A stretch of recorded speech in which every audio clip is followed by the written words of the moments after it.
Hello everyone, and welcome back to X-Ranger. Before we begin, I thought it would be interesting if each of you could leave a comment indicating which part of the world you're joining us from. Also, don't forget to like and subscribe if you're enjoying the episodes. Now let's get comfortable, relax, and start our program. I've been debating whether to share this for months now. Even typing this makes my hands shake a little. I live in Ross County, Ohio, right on the edge of Tar Hollow State Forest. It's beautiful here, quiet, peaceful, the kind of place where you can breathe. Or at least that's what I thought until last October.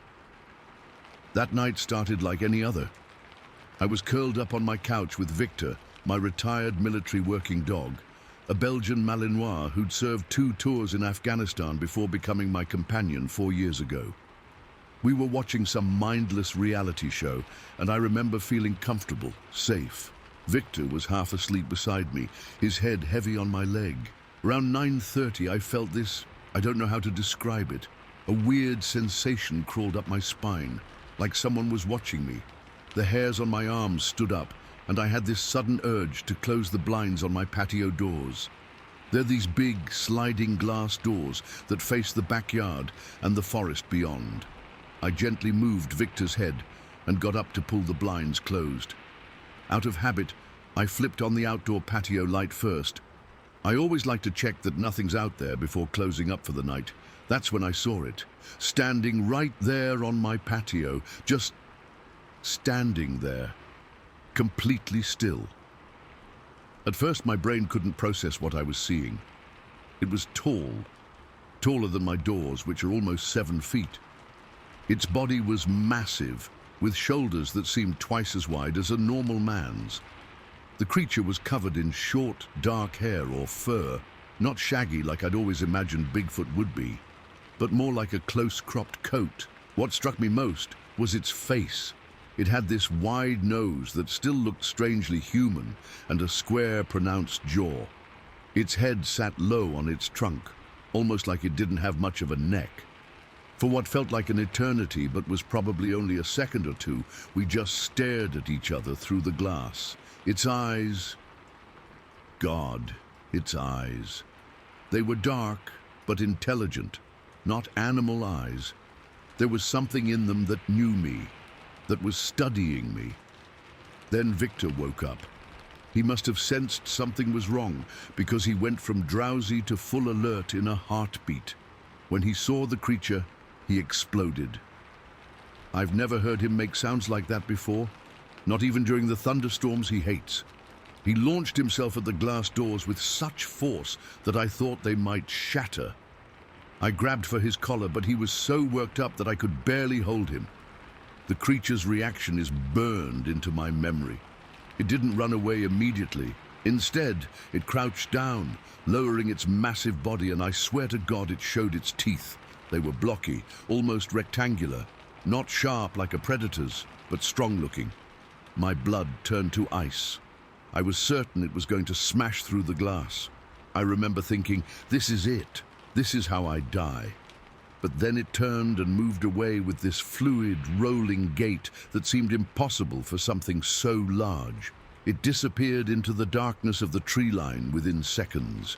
No crashing through underbrush, no breaking branches, just gone, like a shadow. I stood there holding Victor's collar, my heart hammering so hard I could feel it in my throat. My legs were shaking so badly I had to sit down on the floor.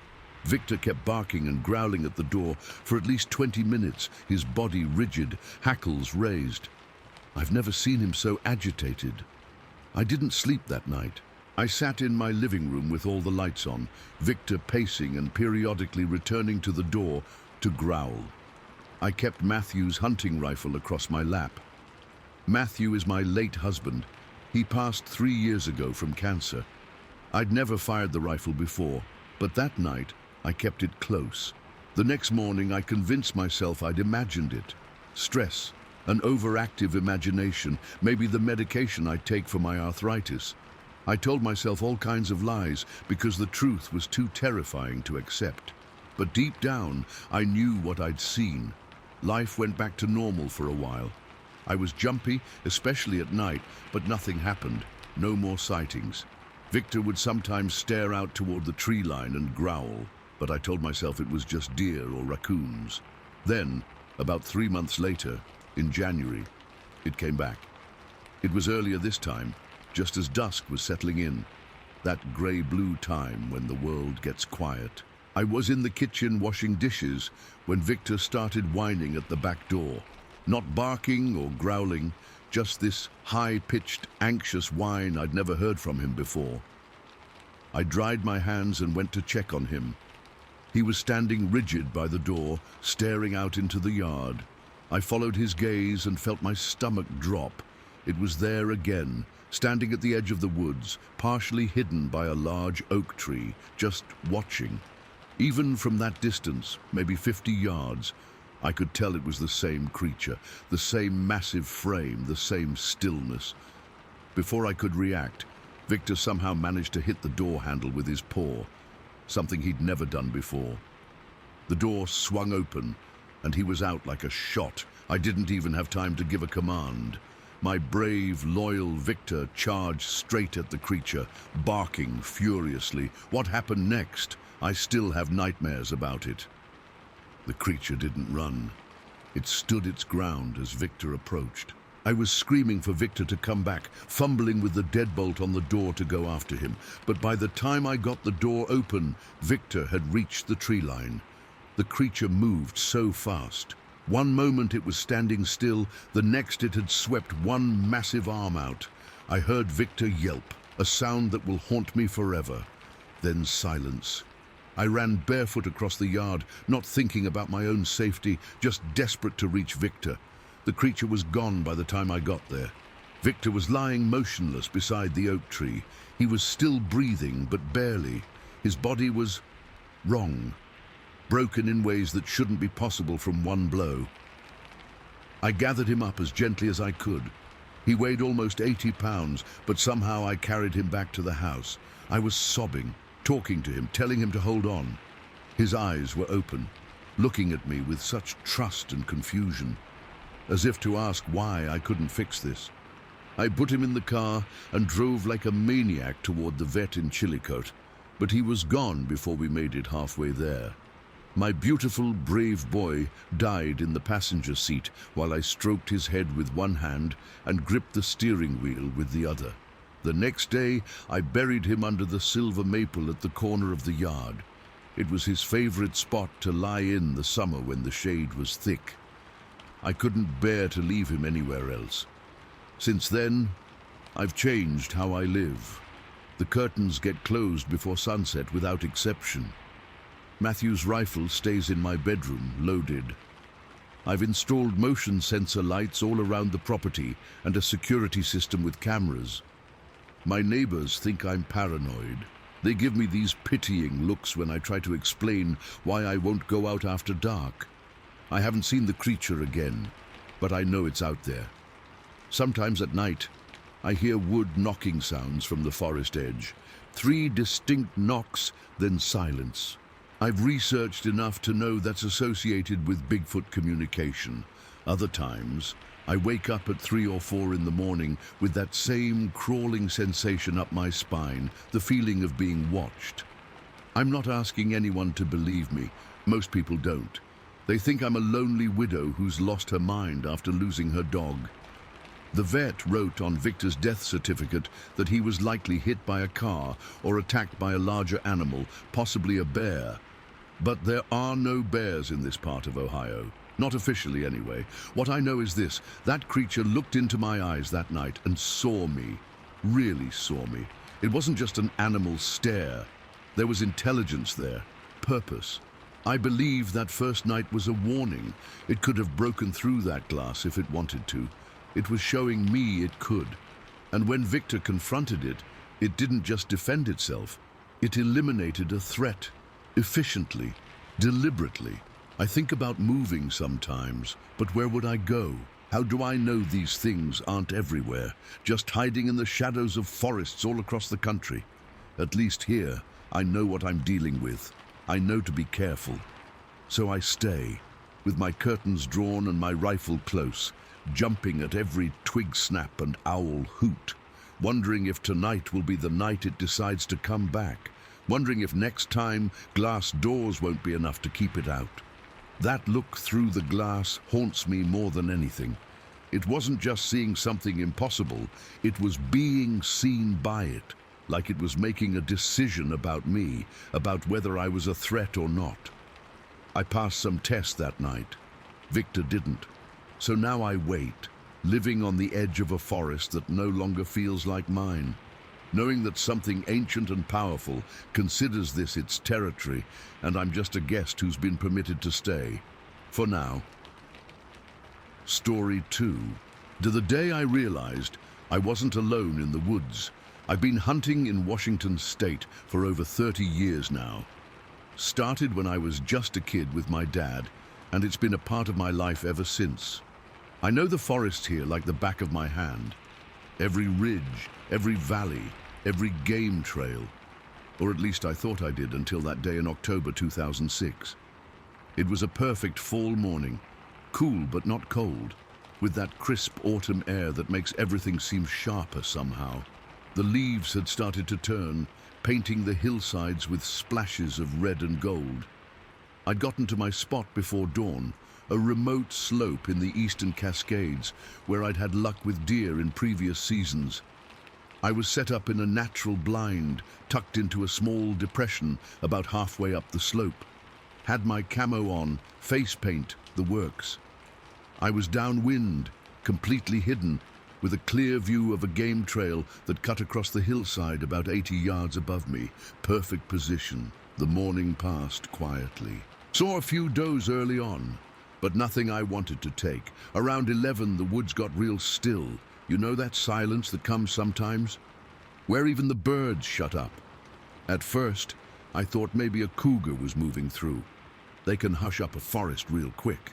I was scanning the ridge with my binoculars when something moved at the edge of my field of view. I shifted focus and nearly dropped the damn things. There, crossing the slope above me, was a figure, not a deer, not a bear. A figure walking upright on 2 legs, but it wasn't a person. No way. This thing was huge, wide as a cabinet and tall, really tall. It was moving along the ridge, perfectly silhouetted against the morning sky. My first thought wasn't even Bigfoot or Sasquatch. It was just pure animal confusion. My brain couldn't make sense of what my eyes were seeing. Nothing that big should move that quietly. That was what hit me first. The silence. This massive form was taking these long, smooth strides across the ridge, and I couldn't hear a thing. No cracking branches, no rustling leaves, nothing. Just this impossible silence. The fear came on weird. First like a sudden heat on the back of my neck, a flush that spread down my spine. Then this heavy weight in my chest, like someone had stacked sandbags on me. I faced down angry moose and stumbled on black bears with cubs, but this was different. This was primal. My mouth went dry and I could hear my heart pounding in my ears. I had my rifle. I was hidden. But something told me, screamed at me, don't move, don't even breathe wrong. So I froze, my finger alongside the trigger guard, not even on the trigger.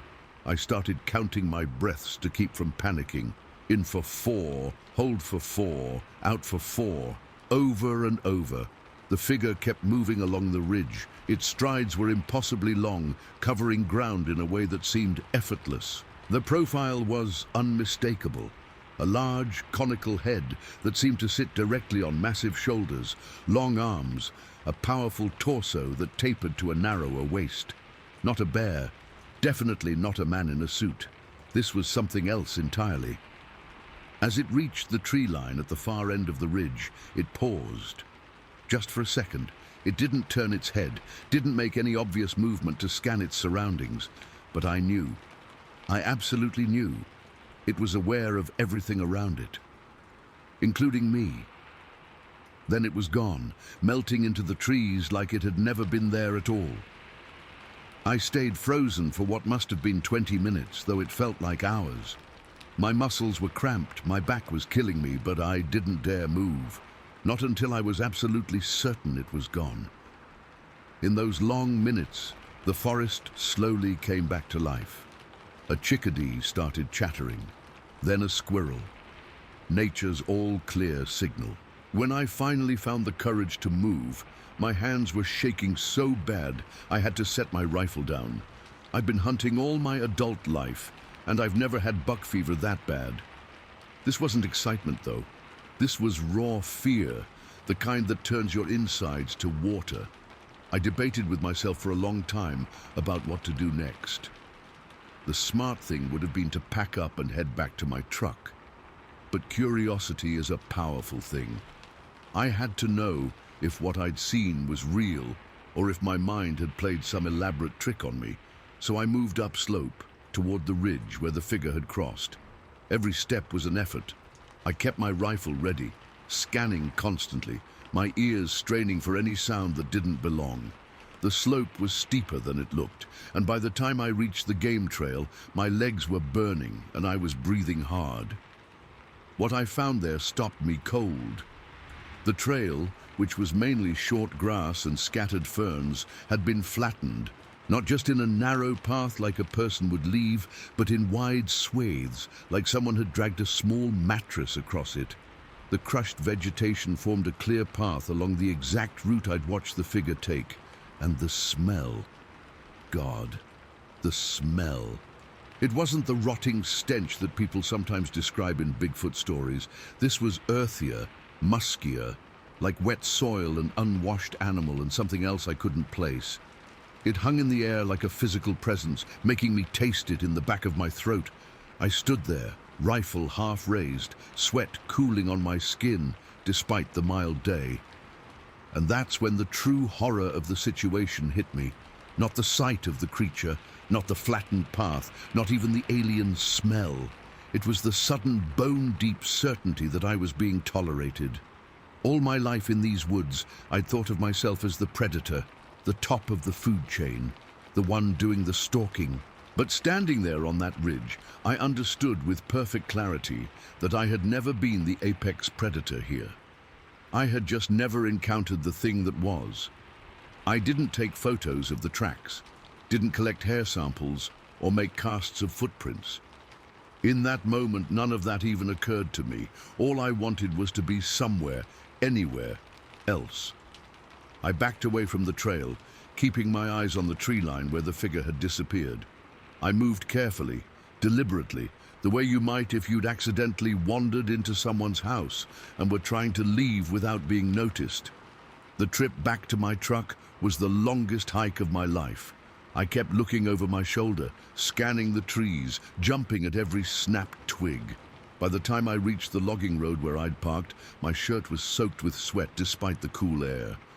Driving home, I tried to rationalize what I'd seen. Maybe it was a bear walking upright for some reason. Maybe it was another hunter in really bulky gear. But I knew those explanations were lies. I'd seen what I'd seen. I've never told this story to many people. My wife knows, a couple of close hunting buddies. Most people would think I was crazy or making it up for attention. But I know what I saw that day, and it fundamentally changed how I see the wilderness. I still hunt those mountains, still spend days alone in the deep woods. But I do it differently now.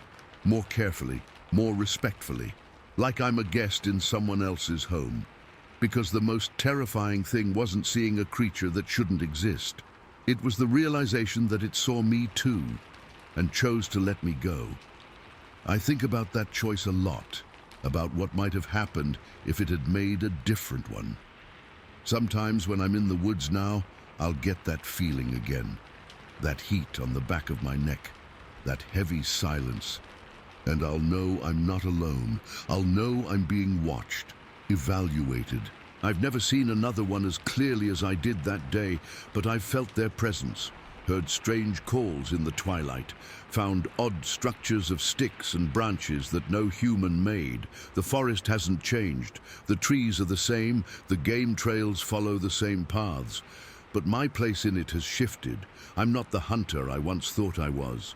I'm just another creature in the woods, being watched by eyes I can't see, tolerated as long as I don't cross lines I can't even identify. And that knowledge, That fundamental shift in my understanding of my place in the world, that's the true terror of my encounter. Because once you know you're not at the top of the chain, you can never feel completely safe in the woods again. You can never shake the feeling that something is watching, evaluating, deciding. Something that could take you, if it wanted to, as easily as I take a deer. Something that knows these forests far better than I ever will, no matter how many decades I spend in them. I don't know if it was a Bigfoot, a Sasquatch, or something without a name. All I know is that it was real, it was intelligent, and it let me walk away. And I can't decide if that last part makes me lucky or just makes the whole thing more terrifying. Story 3. The Bone Clearing, What Watches Over the Dead. After what happened to me in 2006 in Washington State, I thought I'd never go back to those remote mountains. But something about that place kept pulling at me. So in early spring of 2008, I found myself heading back to the wilderness, this time to an area west of Chelan, near the Henry M. Jackson Wilderness. I told myself I was just hiking and exploring, but deep down, I knew I was looking for more evidence of what I'd seen 2 years earlier. I'd been trekking through the backcountry for about 4 days, following game trails and mapping out areas I hadn't explored before. It was on the third morning that I found it, what I've come to call the bone clearing. I remember the moment perfectly. I was pushing through a dense patch of undergrowth when suddenly the forest opened up into a small clearing, maybe 40 feet across. At first I didn't process what I was seeing. The ground looked odd, textured, whitish in patches. It took my brain a few seconds to realize I was looking at bones. Hundreds, maybe thousands of bones. It wasn't a single carcass or even several. This was a literal carpet of remains. Skulls, jawbones, leg bones, ribs, vertebrae, all scattered and mixed together like some macabre jigsaw puzzle. They came from all kinds of animals. Deer, elk, what looked like mountain goat, smaller mammals, even some bird remains. Many were bleached white from sun exposure, but others were newer, still holding bits of dried tissue. My first thought was that maybe this was a natural trap of some kind, a sinkhole where animals fell in and died, or maybe a flash flood area that collected carcasses. But the clearing was on relatively flat ground, and there was no obvious explanation for why so many animal remains would end up in this one specific spot. What really got to me was the silence. Usually in the forest you hear birds, insects, small animals rustling in the underbrush, but in this clearing and for a good distance around it, at least a kilometer in every direction, there was nothing. No bird song, no buzzing insects, no squirrels chattering, just absolute, unnatural silence, like the woods were holding their breath. I'm no stranger to animal behavior. I've been hunting and tracking in these mountains for decades. Animals avoid areas where predators mark territory, sure, but this was different. This was like every living thing had collectively agreed. We don't go there. I spent hours documenting the site, taking photos, measurements, GPS coordinates. The bones were so numerous and jumbled that I couldn't tell which belonged to which animal. Some of the skulls had what looked like damage, not just from decay or scavenging, but almost like they'd been crushed by something incredibly strong. I left the clearing as the sun was getting low, but I couldn't stop thinking about it. Over the next few weeks, I kept coming back to check on it. Each time the clearing was exactly the same. No new animals had touched the bones. No scavengers had come to pick through what should have been an easy meal for them. Even vultures seemed to avoid flying directly over the area. So I decided to run an experiment. I brought the remains of a deer I'd hunted legally about 3 kilometers from the bone clearing. I left it in a spot similar to the clearing, open, accessible, with good visibility. Then I set up a basic trail camera to monitor what happened to it. As anyone who's spent time in the woods knows, a carcass doesn't last long in the wild. Nature's cleanup crew is efficient.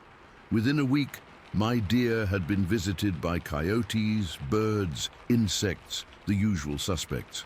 Within 4 months, Nothing remained but a few scattered bones, and even those disappeared eventually. This was normal, natural, but the bone clearing, it remained untouched. Week after week, month after month, the bones just sat there, undisturbed by anything except wind and rain. That's when I decided to set up cameras at the clearing itself. I installed 3 trail cams in early July, one high up in a tree overlooking the entire clearing, one at about chest height aimed at the densest concentration of bones, and one low to the ground at the edge of the clearing. All were well hidden, camouflaged, and secured with locks and steel cables. These weren't cheap cameras either. They were high-end models with motion detection, night vision, and weatherproof casings. I set them to activate on motion and left them there, planning to come back in a month to check the footage. That day in August, when I returned to check the cameras, is seared into my memory. I knew something was wrong as soon as I approached the clearing. The forest felt different, tense, like the air before a thunderstorm. The silence seemed even deeper than before, pressing against my eardrums. When I reached the clearing, my stomach dropped. The camera that had been secured high in the tree, at least 15 feet up, was simply gone. Not just knocked down, but completely missing. The steel cable had been snapped clean through, not cut. The second camera, the mid-height one, was also missing, with only a broken strap left hanging from the tree. The third camera, the one I'd placed low to the ground, was still there. Sort of. It had been ripped from its mounting and lay face down in the dirt at the edge of the clearing. The front of the case was shattered, like something had struck it with tremendous force. The lens was cracked, the infrared emitters smashed. My hands were shaking as I picked it up. The camera itself was ruined, but the memory card slot seemed intact. I popped out the SD card, hoping it had captured whatever had destroyed it. I didn't have anything to view the card with out there in the wilderness, so I had to wait until I got home that evening. Those hours of hiking back to my truck and driving home were some of the longest of my life. My mind kept racing with possibilities, none of them comforting.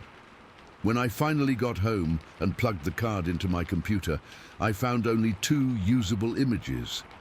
The first showed a dark, blurry shape at the edge of the frame, what looked like large fingers or a hand reaching toward the camera. Not a bear paw, not a human hand, but something in between. The fingers were too long, too thin for a bear, but too massive for a person. The second image was almost completely black, as if something had pressed right up against the lens. There was just the faintest outline of what might have been a face or a head, but it was too dark and too close to make out any details. And that was it. Whatever had destroyed my cameras had somehow known they were there, had approached them deliberately, and had methodically removed or destroyed each one. The timestamp showed this happened just 3 days after I'd set them up. The realization hit me like a physical blow. Something was watching me. Something had observed me setting up those cameras, had waited until I left, and then had systematically eliminated my attempt to observe it. Something intelligent enough to understand what cameras were and what they did. Something strong enough to snap steel cable and climb high into trees. Something that considered that, clearing its territory. I've spent years in the wilderness. I've encountered bears, mountain lions, all kinds of wildlife. I've never felt the kind of cold, visceral fear I felt sitting at my computer that night, looking at those 2 images. It wasn't just fear of physical harm. It was something deeper, more primal. The fear that comes from realizing you're not at the top of the food chain, that you're being watched and evaluated by something that understands you better than you understand it. I believe that bone clearing is what I can only describe as a table or feeding ground for a Bigfoot, or maybe a family of them, a place where they bring their kills to consume them. And somehow, through scent marking or some other method we don't understand, they've established a boundary that other animals instinctively respect, a boundary that I unwittingly crossed. What keeps me up at night isn't just what I found. but what it implies. If these creatures are real, and after what I've seen I'm certain they are, then they're not just some undiscovered ape wandering the wilderness. They're intelligent, strategic, territorial. They understand human technology enough to disable it. They watch us, study us while remaining hidden. I haven't gone back to that clearing, I won't. But I've kept tracking reports of strange findings in those mountains, unusual bone concentrations, areas where wildlife inexplicably avoids, equipment that goes missing or gets damaged. There's a pattern there for those willing to see it. Sometimes I think about those missing cameras. Where did they go? Did whatever took them carry them away to examine them somewhere? Did it understand what it was looking at? And if so, what else does it understand about us? I still go into the wilderness, still hunt, still hike, but I do it differently now. More carefully, more respectfully. I pay attention to those moments when the forest goes quiet, when the hair on the back of my neck stands up. I listen to that ancient part of my brain that whispers, "You are being watched." Because now I know that sometimes when we look into the wilderness is looking back, and it doesn't always want to be seen. Story 4. Our 4th of July nightmare at the lake. I've debated for months whether to share this. People already think I'm crazy when I try to explain what happened, but I need to get this off my chest. My name is Sally, and what I'm about to tell you changed how I see the woods forever. It was July 4th, 2012. My husband Neil and I had planned a small getaway with a few friends at a private lake in Morgan County, Ohio.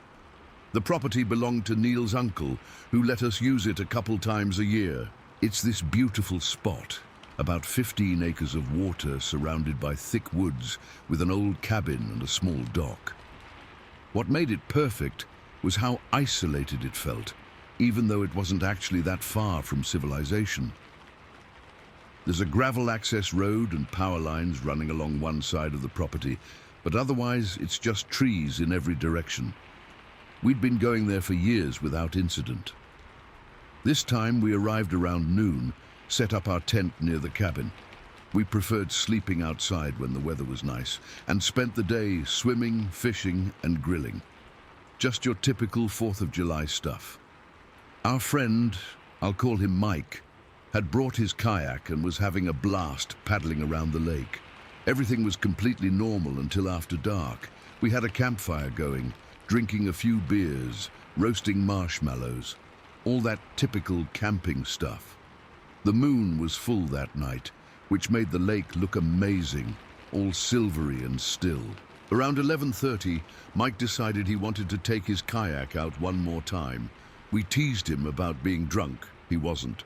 But the water was calm and the moonlight made it bright enough to see, so why not? Neil and I stayed by the fire with our other friend, just chatting and enjoying the night. Mike had been out on the water maybe 15 minutes when I noticed him paddling really fast toward the middle of the lake. At first I thought he was just horsing around, but then he called over to us. "Do you guys smell that?" he shouted from the water. "It's like a skunk, but worse." I couldn't smell anything from where we were sitting, but the breeze was blowing toward the lake, not toward us. That's when I first noticed the strange sounds coming from the tree line on the far side of the lake, the side with the power lines. It sounded like something big moving through the underbrush, snapping branches. Not like a deer or even a bear. This was louder, more deliberate somehow. We all went quiet, listening. The sounds stopped for maybe 30 seconds, then started again, closer to the shore. Neil stood up and reached for the flashlight we kept by the cooler. Before he could even turn it on, we heard a loud splash from across the lake. At first I thought whatever was in the woods had jumped into the water, but then Mike yelled, "What the hell?" And I realized something had been thrown into the lake. I still remember the ripples spreading across the moonlit water, much bigger than if someone had just tossed a pebble. Mike had paddled to the deeper part of the lake by now, and he was about 60 or 70 feet from shore. That's when it happened. A rock, not a pebble, not a stone, but a legitimate boulder the size of an adult German shepherd, came flying out of the tree line. It arced through the air, crossing over the dirt access road, and crashed into the water maybe 60 feet from Mike's kayak. The splash was enormous. I've never seen anything thrown that far, and I've never seen a rock that size thrown at all. Mike freaked out. He started slapping his paddle against the side of his kayak, making this hollow, knocking sound. Then he shouted something like, "Hey, you big ape!" or "Hey, you monkey!" I can't remember his exact words, because what happened next made everything else blur together.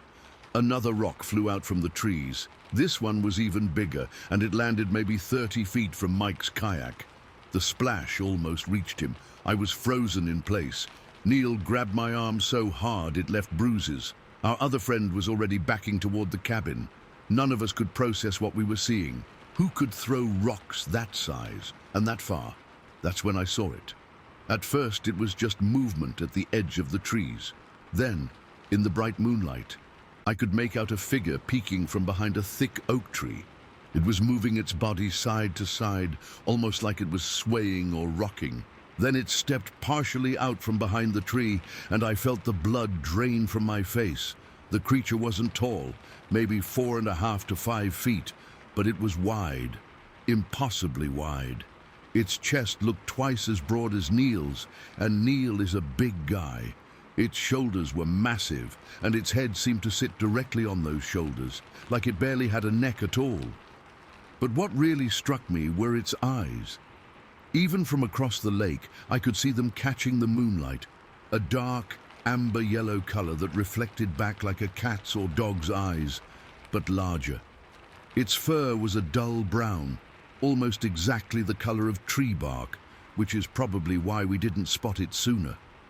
It kept doing this weird movement, stepping out from behind the tree, then back, then out again, like it was testing us. Eventually, it moved all the way to the water's edge, just staring at Mike in the kayak. Neil snapped out of his shock first. He ran to our tent and came back with a handful of fireworks, those big mortars that shoot colored balls high into the air. He lit 3 of them in quick succession, aiming them over the lake, but in the general direction of the creature. The explosions were deafening in the quiet night, and the woods lit up with red, blue, and green flashes. The creature disappeared back into the trees when the first firework went off. Mike started paddling frantically toward our dock. Neil didn't stop there. He went back to the tent again and returned with his 12-gauge shotgun. I need to be clear, Neil never intended to shoot at the creature. He's been a hunter all his life and has too much respect for wildlife to shoot at something he can't identify. But he wanted protection, and honestly, I was glad he had it. As Mike reached the dock, we heard it. A loud, clear whoop call from somewhere to the south of our campsite. It wasn't like any animal sound I've ever heard. Not quite a howl, not quite a yell, but something in between. It echoed across the lake, and the creature across the water responded with a similar call, but higher pitched. That's when the real terror set in. These things were communicating, they were coordinating, and they were surrounding us. The juvenile, we're convinced that's what we saw, a young one, had been throwing rocks from across the lake while at least 2 adults were positioning themselves around our camp. We were being hunted, or at least tested, and they were smart enough to have a strategy. Mike made it to shore, white as a sheet. His hands were shaking so badly he could barely pull the kayak onto the dock. He kept saying, "Did you see that thing? Did you see it?" Over and over. We all retreated to the cabin and locked the doors. Neil kept the shotgun ready, and we took turns watching out the windows all night. We heard more movement in the woods, heavy footsteps circling the cabin, more of those whoop calls back and forth, and twice more, the sound of something large hitting the water on the far side of the lake. None of us slept. When dawn finally came, we packed up as quickly as we could and left. I didn't even want to fold the tent properly, just stuffed it in its bag and threw it in the trunk. Before we drove away, Neil and Mike checked the shoreline across the lake where we'd seen the creature. They found large, bare patches where the underbrush had been cleared away, almost like nesting areas. They also found footprints in the mud by the water, broad, flat impressions, nearly twice the size of Neil's boot, and Neil wears a size 13. The most disturbing thing, though, was what they found on the access road. 3 dead rabbits laid out in a perfect line across the gravel, their necks broken. They hadn't been there the day before when we arrived. They weren't eaten or torn apart like a predator would do, just killed and arranged in a row, directly in the path we needed to take to leave. We drove over them and didn't look back. It's been over a year now, and we haven't been back to that lake. Neil's uncle thinks we're crazy, says we probably just saw a black bear and got spooked. But bears don't throw rocks the size of German shepherds. They don't coordinate attacks from multiple directions, and they don't leave warnings. Because that's what those rabbits were, a warning, a message. We could have done this to you. I've spent countless hours researching since then. The locals in Morgan County call these creatures grassmen. They're Ohio's version of Bigfoot, I guess. There have been sightings in those woods going back decades, but most people keep quiet about it. Who wants to be the crazy person talking about ape men in the forest? What keeps me up at night isn't just the memory of those glowing yellow eyes or the impossible strength it took to throw those rocks. It's the intelligence behind it all. These weren't mindless animals acting on instinct. They were thinking, planning, communicating. They were teaching a juvenile how to deal with human intruders, and they could have hurt us if they wanted to. Those rocks could have easily hit Mike's kayak instead of landing near it, but they didn't. They were sending a message, testing boundaries, letting us know whose territory we were really in. I can't prove any of this. We have no photos, no video. We were too terrified to think about documentation in the moment. All I have is what I saw with my own eyes, and the absolute certainty that something intelligent and non-human is living in those Ohio woods. Sometimes I wake up at night thinking I hear that whoop call outside our suburban home, even though I know it's impossible. I've started closing the blinds as soon as it gets dark. Neil keeps the shotgun closer to our bed now. I don't know what those creatures were exactly, but I know they're out there, watching and waiting. And I know we were lucky to leave that lake with nothing worse than a terrifying story to tell. Story 5. The day I crossed an ancient boundary. My name is William Little Soldier Bungard. I'm the chief of the Muncie, Delaware Indian Nation based in Cambridge, Ohio. I've spent my entire life in these woods, and I thought I knew every inch of our land. But what happened that day showed me there are some things our ancestors understood that we've forgotten. This happened a few years back when I was marking boundary posts on our tribal property. It's about 45 miles from the Ohio River, deep in what most people would call the middle of nowhere. The forest there is thick, old growth that's never been properly logged, with ravines and hollows that don't show up on any map. The kind of place where you can walk for hours and not see another human soul. I'd been out since sunrise, hammering metal markers into trees to refresh our boundary line. It was routine work I'd done dozens of times before. The day was warm but not hot, with that heavy stillness that comes before a summer storm. Around midday, I was working along a ridge when I heard it, a loud crack like something had snapped a thick branch. Now, I'm used to sounds in the forest. Deer, coyotes, black bears. I've encountered them all. But this was different. It was too deliberate, too heavy. I turned toward the sound, my hammer still raised mid-swing. That's when I saw it. About 30 yards away, moving through a clearing, was something that shouldn't exist. A creature walking on 2 legs, covered entirely in brown fur, moving away from me with long, purposeful strides. My first thought wasn't even Bigfoot or anything like that. It was just pure disbelief. The thing was massive, at least 7 feet tall, with proportions that weren't quite human, but definitely weren't any animal I recognized. I noticed the fur was thinner around its rear end, almost patchy, showing darker skin underneath. It moved with this fluid grace that seemed impossible for something that size. Each step covered ground that would take me 2 or 3 strides. I stood frozen, the marker and hammer forgotten in my hands. The creature climbed up a small rise, silhouetted against the sky for just a moment, then disappeared over the ridge. The whole sighting couldn't have lasted more than 10 seconds, but it's burned into my memory like a brand. My heart was pounding, but I wasn't exactly afraid, more like shocked into stillness. Once I could move again, I found myself walking toward where I'd seen it. I'm not sure what I expected to find, but I had to know if what I'd seen was real. The ground where it had walked was soft from recent rain, and the tracks were unmistakable, human-like footprints, but enormous, about 17 inches long with 5 distinct toes. I measured the distance between them using my tape measure, over 8 feet between steps. 8 feet, I'm 6'1", and if I stretch my legs as far as they can go, I might reach 4 feet between steps.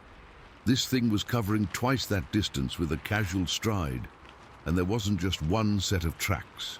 As I examined the area more carefully, I found smaller impressions, still huge by human standards, but maybe 13 or 14 inches instead of 17. Different individuals, different sizes, like a family group had passed through. I followed the tracks as far as I could, but they led into a rockier area where the ground was too hard to hold impressions. I considered going further, but something made me stop. A feeling I can't quite explain, like I was being watched, and not in a friendly way. I went back to my work, trying to process what I'd seen. I've heard stories all my life about the hairy ones from elders in our community. Most outsiders dismiss these as legends or campfire tales, but in our traditions, these beings are as real as the deer or bear.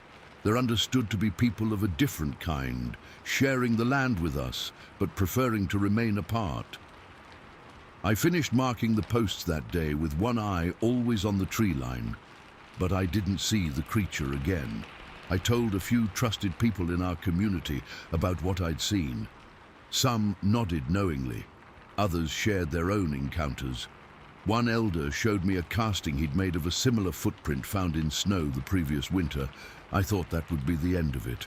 One sighting in a lifetime is more than most people get. But a few months later, I had another encounter that made the first one seem almost casual. I was checking on a small pond on our land, making sure the beaver dam there wasn't causing flooding issues.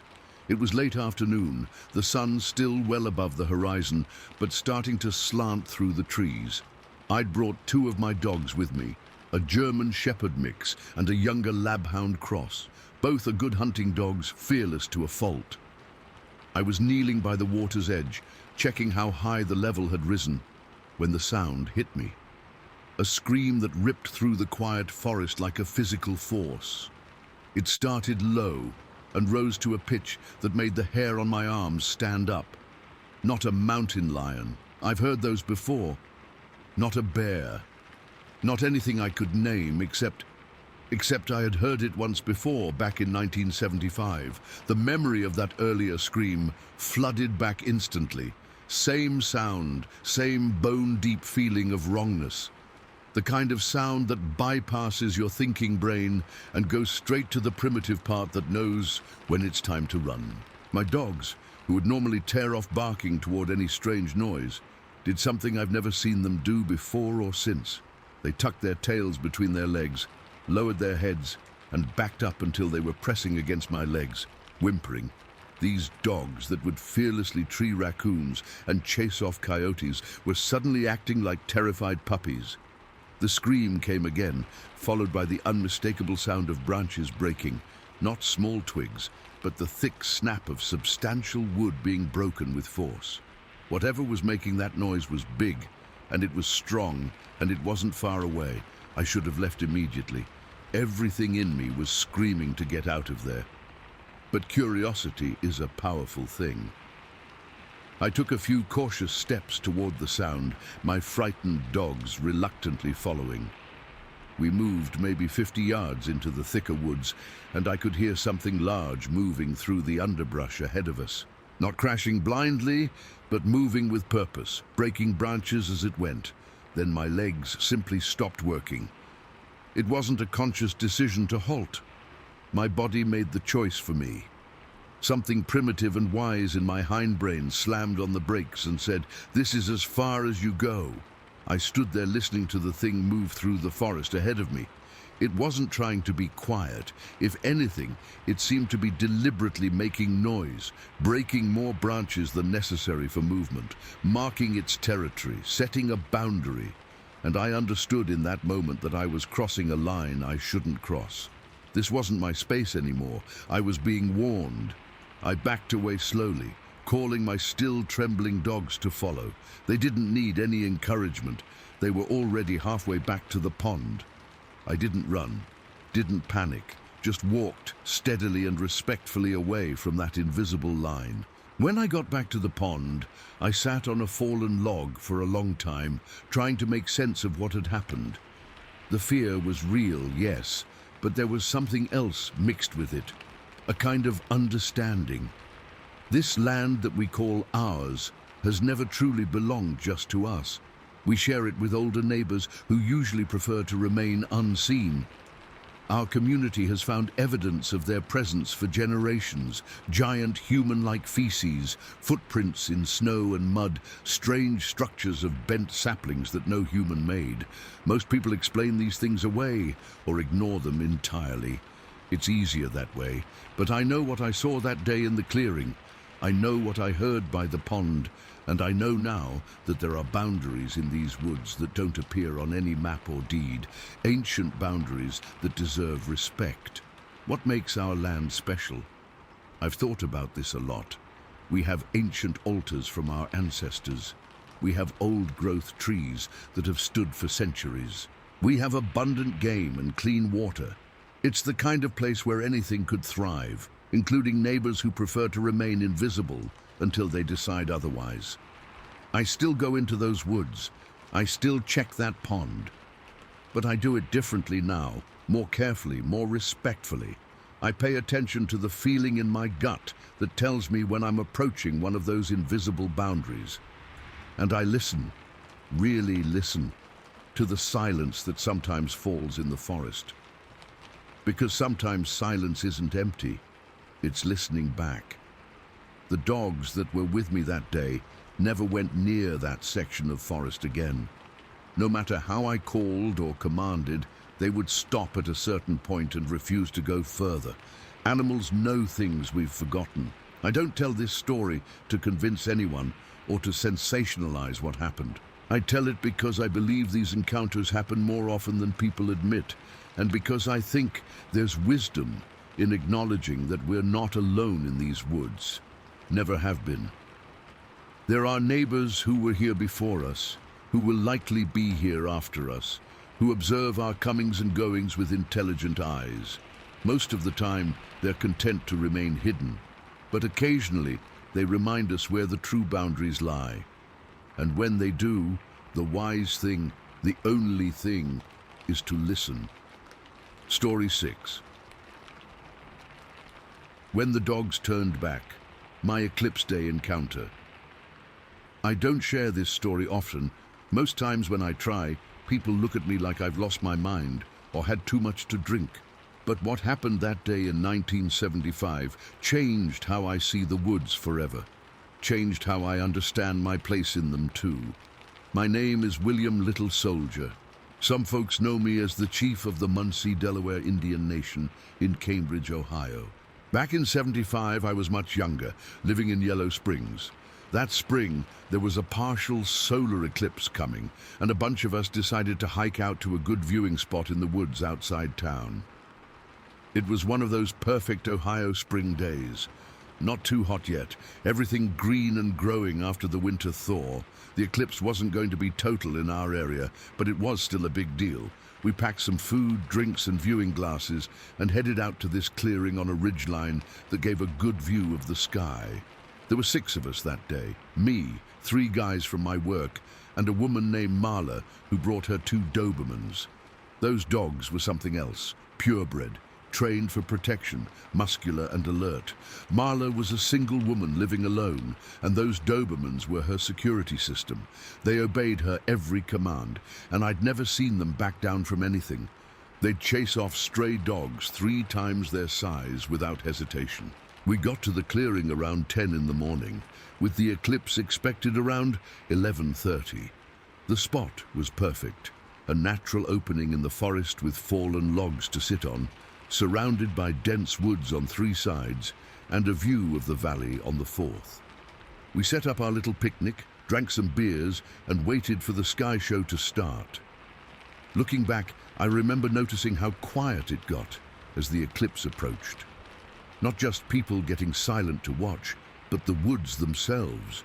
The birds stopped singing, the insects went quiet, even the breeze seemed to die down. At the time, I chalked it up to the eclipse affecting animal behavior, which is something people talk about.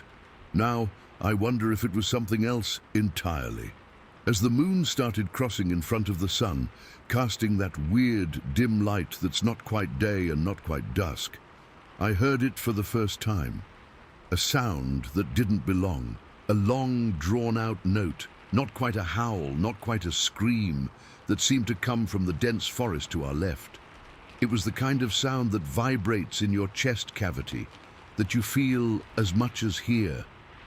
I glanced at the others, trying to gauge if they'd heard it too. A couple of them were looking toward the trees, so I knew I wasn't imagining things. The Dobermans had gone from lounging at Marla's feet to standing rigid, ears forward, staring into the woods. "What was that?" someone asked, and before anyone could answer, we heard another sound. Branches breaking, not the small snap of a squirrel or rabbit moving through undergrowth, but the thick, heavy crack of substantial limbs being broken, like something big was moving through the forest, something too large to navigate between trees without breaking what was in its way. The sound was moving parallel to our clearing, not approaching directly, but almost like whatever it was pacing the perimeter, sweeping through the forest with powerful movements. I remember thinking it sounded like someone dragging their shoulders through the branches deliberately, not trying to be quiet, but almost announcing their presence. The Dobermans were growling now, low and continuous, their bodies tense. Marla stood up and moved closer to them, her hand on one dog's collar. The branch-breaking sound stopped for a moment, and in that silence came the call again, that same long, vibrating note that seemed to penetrate right through you. This time it was closer, and there was no mistaking its direction. That's when Marla made a decision that still haunts me. She looked at her dogs, pointed toward the sound, and commanded, "Go!" She released both Dobermans at once. They bolted into the forest like twin missiles, powerful and focused, disappearing into the green within seconds. Their barking was fierce and confident as they crashed through the underbrush toward whatever had made that sound. We all stood frozen, listening. The barking grew more distant, then stopped abruptly. Complete silence fell over the forest again. We looked at each other, no one willing to say what we were all thinking. Marla called for her dogs, their names echoing unanswered through the trees. The minutes that followed were some of the longest of my life. We stood there, barely breathing, straining to hear any sound from the dogs or whatever they had pursued. The eclipse was reaching its peak, casting that strange half-light over everything, making the shadows deeper, the colors muted. After what felt like forever, but was probably only 5 or 6 minutes, we heard movement in the underbrush again. Marla called out, relief evident in her voice, expecting her champions to return triumphant, or at least having chased off whatever was out there. What emerged from the trees wasn't the pair of confident predators that had left us. These dogs slunk back into the clearing with their heads lowered, tails tucked firmly between their legs. They were whimpering, actually whimpering. These powerful animals that I'd never seen show fear of anything. They went straight to Marla, pressing against her legs, trembling visibly. When she tried to point them back toward the forest, something I'd seen her do countless times during training, they refused. The male actually lay down, still shaking, and whined louder. The female backed away, eyes fixed on the tree line. That contrast, seeing these confident predators transformed into frightened puppies, triggered something primal in me. This was wrong, deeply, fundamentally wrong. These weren't just pets spooked by a bigger animal. These were trained protection dogs that had encountered something that overwhelmed their confidence completely. The others must have felt it too. Two of them immediately started packing up our things. No discussion needed, but something in me couldn't just leave. I needed to know what was out there, needed to see for myself what could turn those fearless dogs into quivering masses. I took a few steps toward the forest edge, in the direction the dogs had returned from. The others called to me to come back, but I waved them off. I wasn't going far, just wanted to look, maybe see a track or sign. As I approached the tree line, I could hear it again. Branches crackling ahead, heavy and slow, not running away, but moving deliberately, almost methodically, testing the ground with each step. Whatever it was big, and it wasn't afraid of me. I took a few more steps into the forest. The dim eclipse light filtered through the canopy, creating patches of deep shadow between the trees. The breaking sounds continued, never coming closer, but never going too far away either, like it was pacing me, keeping a set distance. Then my legs just stopped. It wasn't a conscious decision to halt. My body made the choice before my brain could process it.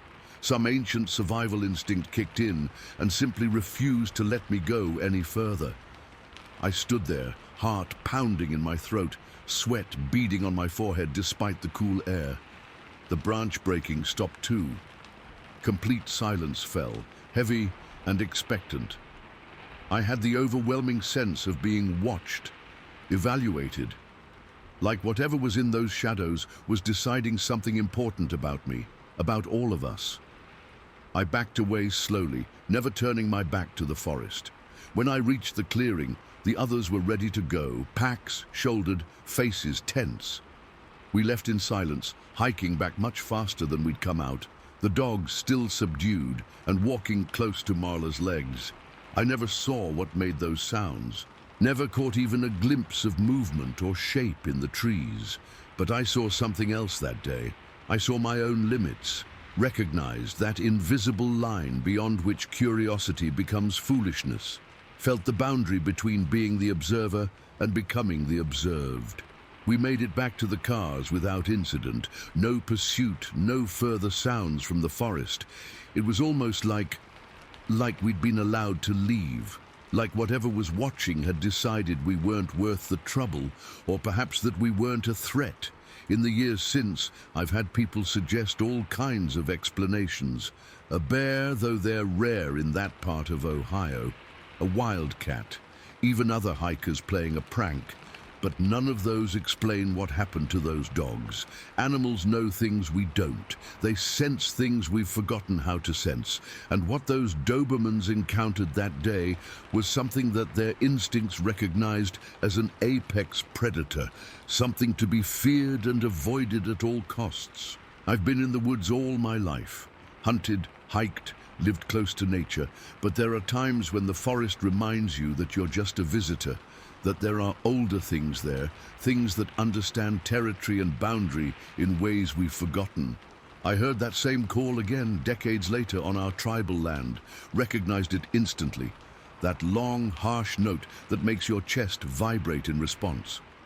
Time hadn't dulled its impact or my memory of it, and once again, I saw confident dogs turn fearful, once again felt that invisible line that shouldn't be crossed. The most powerful evidence isn't always what you see. Sometimes it's how the world responds around you. Surrendered dogs, sudden silence, the feeling of being evaluated by something you can't quite perceive. And sometimes it's a sound that, once heard, stays with you forever. A call that seems to come from something that existed long before us and will remain long after. I still go into the woods, still hike those same trails sometimes, but I do it differently now, more aware, more respectful. And when the forest goes suddenly quiet, when that heavy stillness falls, I listen. Because sometimes silence isn't empty, it's filled with something listening back. And when that happens, the wisest choice is to acknowledge the boundary and turn back. Some lines aren't meant to be crossed. Story 7. I watched it cross the highway in broad daylight. I've kept this story mostly to myself for years, but it's time I got it off my chest. Some of you won't believe me, and that's fine. I probably wouldn't believe it either if I hadn't seen it with my own eyes. It happened back in the summer of '73, late June or early July. I can't remember the exact date anymore. I was driving a GMC Semi heading north on Interstate 5, about 3 miles south of the Oregon border. It was around noon, clear skies, perfect visibility. Traffic was moderate, not bumper to bumper, but plenty of cars on the road. Just a normal day, hauling cargo up the coast. I'd been driving that route for nearly 7 years by then, so I knew every curve, every exit, every landmark. Nothing special about that stretch of highway, except that it cuts through some pretty dense forest on both sides. The kind of thick, old-growth Pacific Northwest woods that seemed to go on forever. I was alert, well-rested, hadn't been drinking. Need to make that clear up front. I had the radio on low, some classic rock station, and was just focused on the road, thinking about making good time to my next drop-off. That's when I saw it. From the western side of the highway, this figure emerged from the tree line. At first, my brain couldn't process what I was seeing. It was bipedal, walking on 2 legs, but it wasn't a person, not even close. This thing was huge. It stepped out from between the trees and onto the shoulder of the highway, about 200 feet ahead of me. I instinctively eased off the gas, not slamming the brakes, but definitely slowing down. The creature paused for just a moment at the edge of the road, as if checking for traffic, then began to cross. That's when I got my first good look at it. The thing was massive, at least 7 feet tall, maybe more, and dark. Not just tanned or wearing dark clothes, but covered in what looked like short, very dark hair or fur from head to toe. Its build was unlike anything I'd ever seen. Impossibly broad shoulders, massive chest tapering to a narrower waist. Like a bodybuilder, but bigger and more proportional somehow. Natural. The muscles moved under the hair as it walked. What struck me most was how it moved. I was still rolling forward, closing the distance between us, and I had maybe 15 to 20 seconds to watch it cross the entire highway. Its stride was wrong. Too efficient, too powerful. It covered ground in a way humans just can't. Each step was probably 4 or 5 feet long, but it didn't look like it was straining or running, just walking with this smooth, rolling gait that ate up distance. When it reached the median, that grassy strip between northbound and southbound lanes, it didn't break stride or hesitate, just continued that same purposeful walk. No stumbling, no adjusting its pace. Like crossing a major interstate highway was something it did every day. I was close enough now that I could see details that still haunt me. The way its arms swung, longer than a human's should be, hanging lower than normal.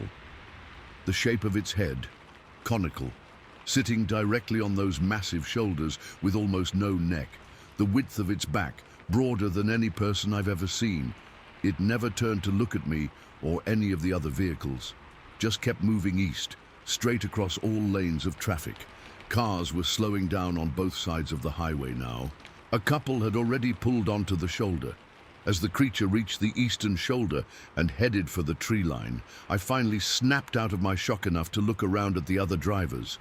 The woman in the car to my right was staring, mouth open. In my rearview mirror, I could see more vehicles stopping. The thing disappeared into the eastern forest as smoothly as it had appeared, melting into the trees without breaking stride or looking back. The whole encounter couldn't have lasted more than 30 seconds from first sighting to disappearance, but it felt like slow motion. I pulled my rig onto the shoulder, about a quarter-mile past, where it had crossed. My hands were shaking so badly I could barely turn the wheel. I needed a minute to collect myself, to process what I'd just seen. Several other cars had stopped too. I remember getting out of my truck and walking back toward where a small group of people had gathered on the roadside. Everyone was talking at once, pointing toward the trees. "Did you see that?" Someone asked me as I approached. "I saw it," I answered. That's all I could say. What else was there? We stood there for maybe 10 minutes, all of us strangers united by this impossible thing we'd witnessed. Some were excited, animated. Others looked pale, shaken, like me. Someone suggested it was a bear walking on its hind legs. Someone else said maybe it was a person in a costume. But everyone who'd gotten a good look rejected these explanations immediately. It moved too smoothly to be a bear rearing up, too naturally bipedal. And no costume could capture that fluid movement, that muscle definition, that inhuman proportionality. And who would wear a full-body costume to cross a highway in 70-plus-degree weather? It made no sense. After a while, state troopers showed up, asking why so many vehicles were stopped on the shoulder. I didn't stick around to hear the conversations. I'd already decided I wasn't going to try to explain what I'd seen to any authority figure. They'd think I was drunk or hallucinating, and I couldn't risk my commercial license on a story no one would believe. I got back in my truck and continued north. The rest of that drive is a blur in my memory. I remember gripping the steering wheel so tight my knuckles were white, constantly scanning the tree line on both sides of the highway. My heart was racing for at least an hour afterward. It wasn't just seeing something that shouldn't exist that shook me. It was the casualness of it. The way it crossed a major highway in broad daylight, with dozens of witnesses, like it had every right to be there. Like we were the ones intruding on its territory, not the other way around. I've spent a lot of time in remote areas. I've seen bears, mountain lions, all kinds of wildlife. But they typically avoid highways, avoid people. They cross roads furtively, usually at night, running to minimize exposure. This thing didn't care. It walked across that highway like it was crossing its own backyard. That's what really got to me. The absolute lack of fear or hurry. The confidence. When I finally reached my destination in Portland that evening, I sat in my cab for a long time before checking into the motel. I thought about calling my wife, telling her what I'd seen, but I knew how it would sound, knew the questions she'd ask, the doubts she'd have. The same ones I'd have if our positions were reversed, so I kept it to myself. For weeks afterward, I scanned newspapers, listened to local radio, expecting to hear something about the incident. Surely with that many witnesses, someone would report it. But there was nothing. Or if there was, I missed it. Over time, I mentioned it to a few close friends, a couple of fellow drivers. Some laughed it off. Others got quiet, thoughtful. One guy, a veteran driver who'd been working the Northwest routes for decades, just nodded and said, "I-5 corridor. Makes sense." When I pressed him, he told me there had been similar sightings along that stretch of highway for years. Drivers sharing stories at truck stops, at diners, always with the same details. The fluid stride, the massive build, the casual crossing. Always dismissed as tall tales or hallucinations brought on by too many hours on the road. That day changed how I see the wilderness that borders our highways and towns. Changed how I understand my place in it. We build these roads, these networks of civilization, and tell ourselves we've tamed the wild. But we've only carved narrow pathways through it. The wild is still there, watching us, crossing our boundaries when it chooses. I still drive that route sometimes, still scan the tree line as I pass that spot. I've never seen it again, and part of me hopes I never do. But another part wonders if it's still out there, moving through those forests, occasionally stepping into the open when it needs to cross from one territory to another. The wilderness feels bigger to me now, more unknowable. The state lines on the map seem smaller, less significant, because now I know there are other boundaries out there, older ones, invisible to us, but very real to the creatures that acknowledge them. And sometimes, if you're in the wrong place at the right time, you might see something cross those boundaries, something that makes you question everything you thought you knew about what shares this world with us. I still have trouble explaining why this encounter affected me so deeply. It wasn't just fear, Though there was plenty of that, it was the sudden, jarring realization that the world is not what I thought it was. That there are things moving through it that shouldn't exist according to everything I'd been taught. Things that have probably been there all along, just out of sight. 47 years later, and my hands still shake when I tell this story. Story 8. 2 steps across the highway. My second encounter. I've never been one to believe in monsters. Growing up in Northern California, I was always practical, down to earth. But what happened in the spring of 1979 changed everything I thought I knew about the world around us. Even now, over 40 years later, I can close my eyes and see it perfectly. Every detail etched into my memory like it happened yesterday. I was taking my daughter from our home in Red Bluff to the coast for the weekend. She was 12 at the time, and I'd promised her this trip for months, just the 2 of us, a chance to spend some time together after a rough school year for her. Highway 36 was our chosen route, a winding road that cuts through some of the most remote wilderness in California, skirting the southern edge of the Yola Bolly Wilderness area. We left early that morning, around 7, with the sun already bright in a clear blue sky. Red Bluff was warm, promising the start of an early summer. I remember my daughter was excited, chattering about collecting seashells and building sandcastles. Just normal kid stuff. The kind of day that should have been completely ordinary. The first part of the drive was pleasant. Traffic was light, just a few logging trucks and the occasional RV. As we climbed higher into the mountains, the temperature dropped and the scenery changed from golden California hills to dense, old-growth forest. The road narrowed, hugging the contours of the land, winding through stands of massive trees that had probably been there since before European settlers arrived. About an hour and a half into our drive, the weather changed dramatically. We rounded a bend and suddenly drove straight into a wall of fog. It wasn't unusual for the area. Coastal fog often pushes inland through the mountains, but the suddenness of it was disorienting.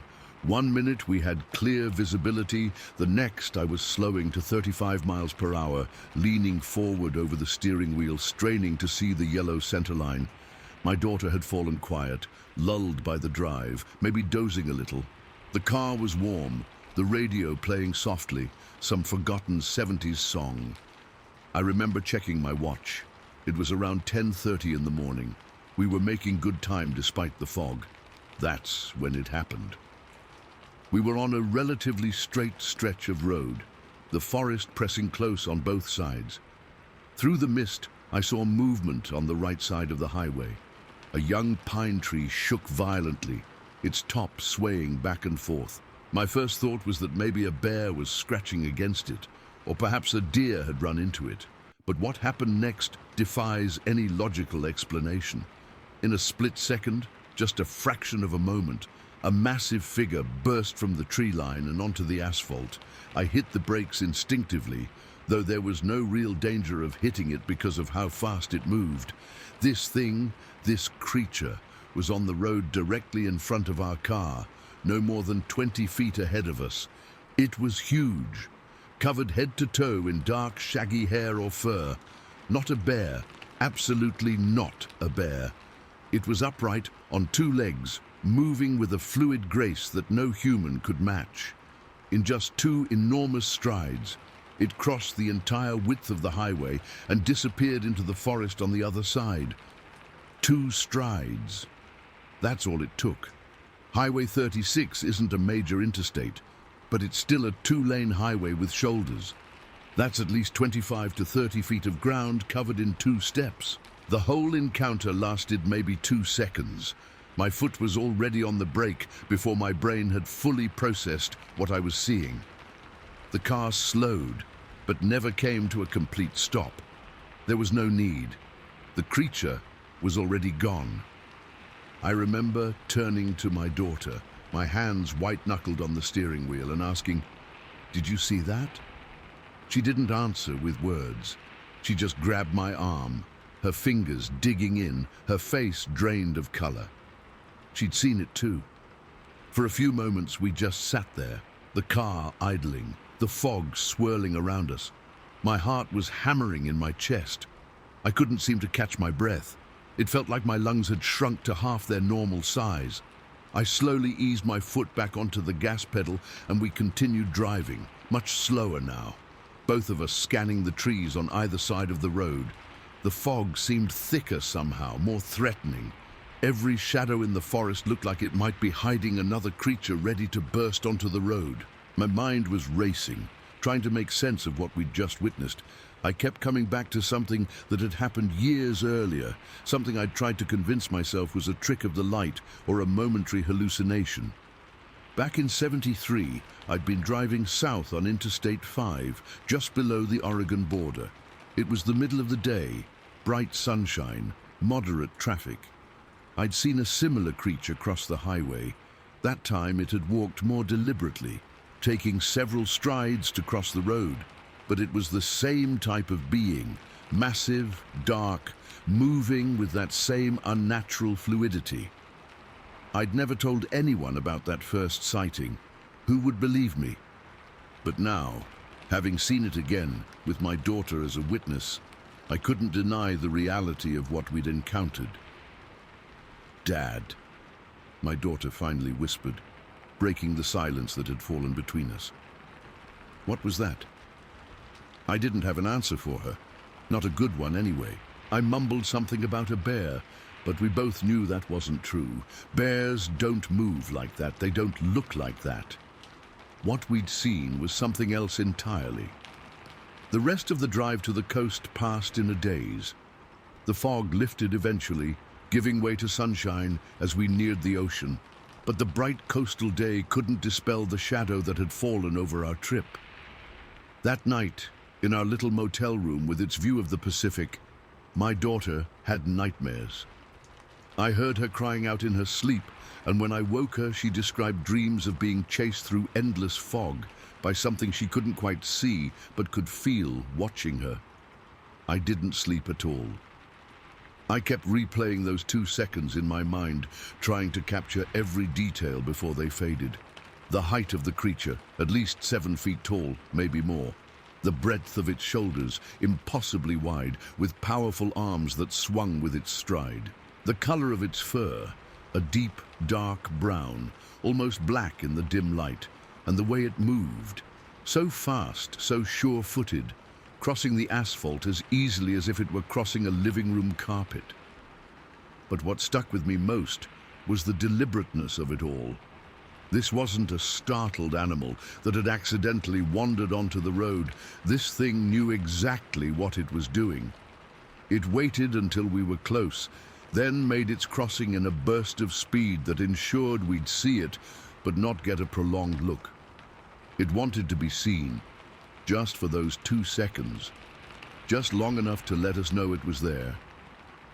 Over the years, I've tried to rationalize what happened that foggy morning on Highway 36.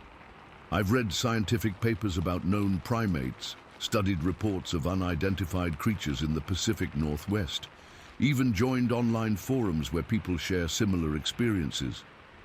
Nothing quite matches what we saw. My daughter and I don't talk about it much anymore. She's grown now with children of her own, but occasionally, when we're alone, she'll ask me if I still think about that day in the fog. I always say yes, because how could I forget? I've driven that stretch of Highway 36 many times since.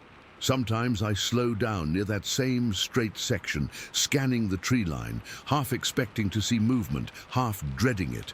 The forest seems deeper there somehow, more primeval, as if it's hiding secrets that go back to the beginning of time. What shakes me the most isn't just that these creatures exist when science says they shouldn't. It's that they're intelligent enough to stay hidden, to choose when and where to reveal themselves. They understand our roads, our vehicles, our patterns. They know we're watching the forests, and they decide when to let us glimpse them. I've often wondered why it chose to show itself to us that day. Was it a warning, a test, simple curiosity about the humans passing through its territory? I'll never know. After the second sighting, I started noticing things I'd overlooked before. How certain hiking trails always felt watched. How sometimes in the wilderness, birds and insects would fall silent all at once, as if something had hushed them. How dogs would sometimes refuse to enter particular stretches of forest, pulling back on their leashes, hackles raised. The world got a little bigger that day on Highway 36. A little stranger. The neat categories I'd used to organize reality, human, animal, known, unknown, blurred at the edges. If this creature could exist, moving through our world mostly unseen, what else might be out there in the shadows between the trees? I don't expect anyone to believe this story. I wouldn't believe it myself if I hadn't seen it with my own eyes, not once but twice. All I know is that something crossed that foggy highway in the spring of '79. Something that shouldn't exist but does. Something that watches us from the wilderness and occasionally, for reasons of its own, steps into the open just long enough to remind us that we don't know everything about this world we think we've tamed. The forests feel different to me now. Deeper, more aware. I still hike, still camp, still enjoy the outdoors, but I do it differently than before. More carefully, more respectfully, and always with the knowledge that I'm being watched, evaluated, allowed to pass through territories that belong to other beings long before humans carved roads through them. Sometimes at night, when fog rolls in from the coast and shrouds my neighborhood in gray, I find myself listening, waiting, wondering if I'll hear heavy footsteps crossing the asphalt outside my window. 2 strides. That's all it would take to pass from one shadow to another, leaving nothing behind but a memory that no one else would believe. Story 9. The Faces in the Woods. What Nora already knew, I still get chills talking about this, even after all these years. Back in 2002, I had recently moved to Cleveland after marrying my husband.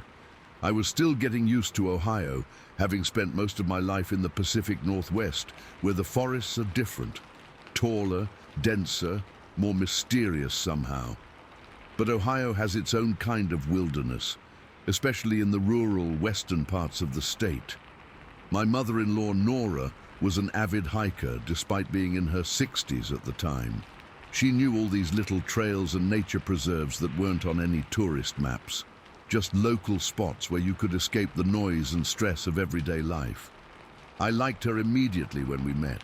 She was straightforward, no nonsense, and had this deep connection to nature that reminded me of my own grandmother.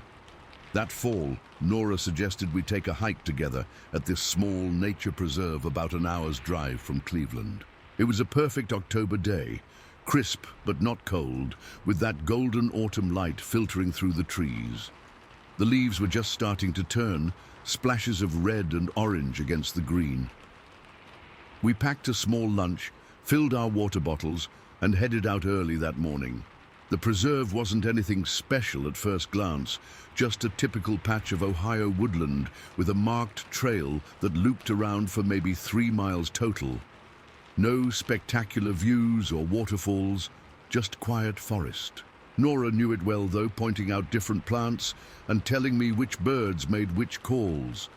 She had this way of noticing small things I would have walked right past. We'd been hiking for about an hour when we came across a massive fallen oak tree beside the trail. It made a perfect natural bench, so we decided to sit for a while and have a snack. The forest was alive with small sounds. Chickadees calling, leaves rustling, the occasional acorn dropping through branches. That's when Nora pointed out this gray squirrel about 20 feet away. It was sitting on a low branch, making this unusual chattering sound. What caught our attention was how the squirrel would pause, then a nearby bird would call, and the squirrel would respond with a similar rhythm, almost like they were having a conversation. It was fascinating. I'd never seen anything like it before. We sat there watching this strange interaction for maybe 5 minutes. I remember feeling completely relaxed, enjoying this small moment of natural wonder. Then everything changed in an instant. Nora suddenly gasped. Not loudly, but that sharp intake of breath that signals something's wrong. I turned to look at her and saw her face had gone completely still, her eyes fixed on something in the trees beyond the squirrel. I followed her gaze but didn't see anything at first. Just more trees, underbrush, the usual forest backdrop. "What is it?" I whispered, not wanting to disturb whatever had caught her attention. She didn't answer, didn't move, just kept staring. Then I saw them. Between two large maple trees about 40 feet away, partially hidden by a tangle of brush, were two faces. Just faces. Watching us. They were so still, I initially thought they might be some kind of forest art installation. You know, those carved wooden sculptures some parks have. But then one of them blinked. It's hard to describe the feeling that washed over me in that moment. It wasn't quite fear, not at first. It was more like disorientation, like suddenly realizing the ground beneath your feet isn't solid anymore. My brain couldn't process what my eyes were seeing because it didn't fit into any category I had for things you might see in an Ohio forest. The faces were too big to be human, too proportioned wrong. They were mostly hidden behind the trees and brush, but I could see enough to know they were watching us intently, not moving, not making a sound, just observing. As my eyes adjusted and my brain struggled to make sense of what I was seeing, more details became clear. The skin was a dark, grayish brown, weathered looking. The eyes were deep set under heavy brow ridges. What I initially took for shadows around the lower half of the faces, I now realized was hair, like beards, but not quite. The forest had gone completely silent. No birds, no squirrels, no rustling leaves. Nothing, just absolute stillness. Nora and I sat frozen on that log for what felt like an eternity, but was probably only 30 seconds or so. Neither of us spoke. I'm not even sure we were breathing. Then I felt it, this overwhelming sensation that we were not welcome there. It wasn't anything the creatures did or expressed. It was just this sudden, bone-deep certainty that we had stumbled into a place we weren't supposed to be, seeing things we weren't supposed to see. I reached over and took Nora's hand. Her skin was ice cold despite the mild day. "We should keep moving," I whispered, barely audible even to myself. She gave a tiny nod. We stood up slowly, carefully, and I made a split-second decision. The trail looped around, and we were about halfway through our hike. Going back would mean passing directly in front of where those faces were watching. Going forward meant at least we'd be moving away from them. "Let's finish the loop," I said quietly, gently pulling Nora's arm. She moved like someone in a trance, her eyes never leaving the spot where the faces were partially hidden. We turned to continue down the trail, and that's when I saw that one of them had moved. It wasn't behind the trees anymore. It was now at the edge of the clearing, crouched on all fours, not more than 10 feet away from us. I don't know how it had gotten so close without making a sound. There should have been cracking twigs, rustling leaves, something. But there had been nothing, just silence, and then suddenly it was there. Now I could see its entire body, and the sight turned my blood to ice. It was huge, not just tall but massive, with shoulders twice the width of a large man's, covered in dark hair, but not like a bear or any animal I recognized. The proportions were all wrong, too human in some ways, too inhuman in others. What I remember most vividly were its hands. One fist was pressed against the ground, supporting its weight like a gorilla would, but the other hand was splayed open on a fallen branch. The fingers were impossibly long, the nails thick and dirty, the palm so large it could have easily covered my entire face. Those hands didn't belong on anything I had a name for. Its face was clearer now too, a broad forehead, deep-set eyes, a wide nose, and a jaw covered in that beard-like hair. The eyes were what got to me, though. They were watching us with obvious intelligence. Not animal curiosity, but assessment, evaluation. I whispered to Nora, "Let's get out of here. Don't run, just walk." My voice didn't even sound like my own. I glanced at her face and saw tears silently streaming down her cheeks. She knew what these things were. I could tell by her reaction that this wasn't surprise or confusion. It was recognition. We started walking, not too fast, not making any sudden movements. Like how you'd back away from an aggressive dog. No eye contact, no running, nothing that might trigger a chase response. Every instinct was screaming at me to run, but something deeper warned that running would be the worst possible choice. I could feel it watching us as we moved down the trail. I didn't look back, but the weight of that gaze pressed between my shoulder blades like a physical touch. Every few steps, I expected to hear it coming after us, but there was nothing, just that unnatural silence.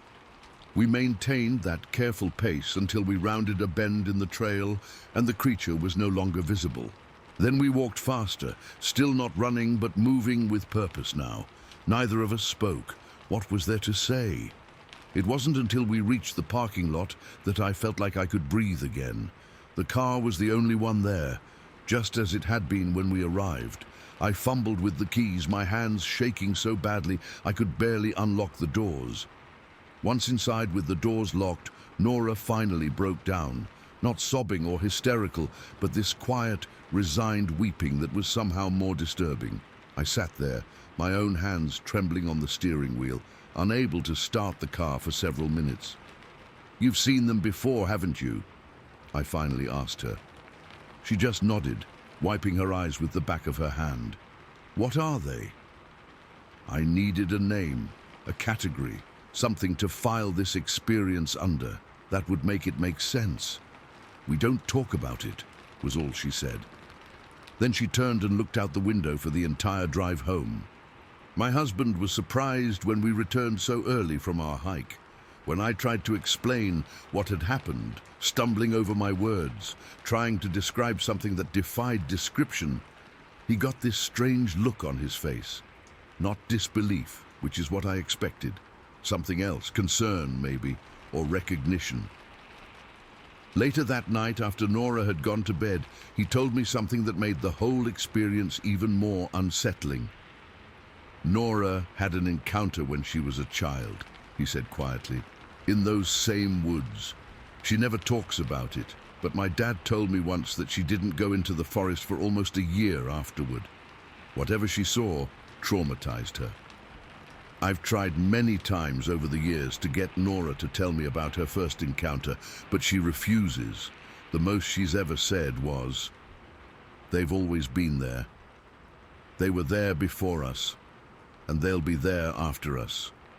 Sometimes they let themselves be seen. Usually they don't.' I've never gone back to that preserve. Never wanted to. But sometimes when I'm hiking in other forests, I get this prickling sensation on the back of my neck. This certainty that I'm being watched. And I remember those intelligent eyes, those massive hands, that silent evaluation. The thing that haunts me most isn't just that these creatures exist when science says they shouldn't.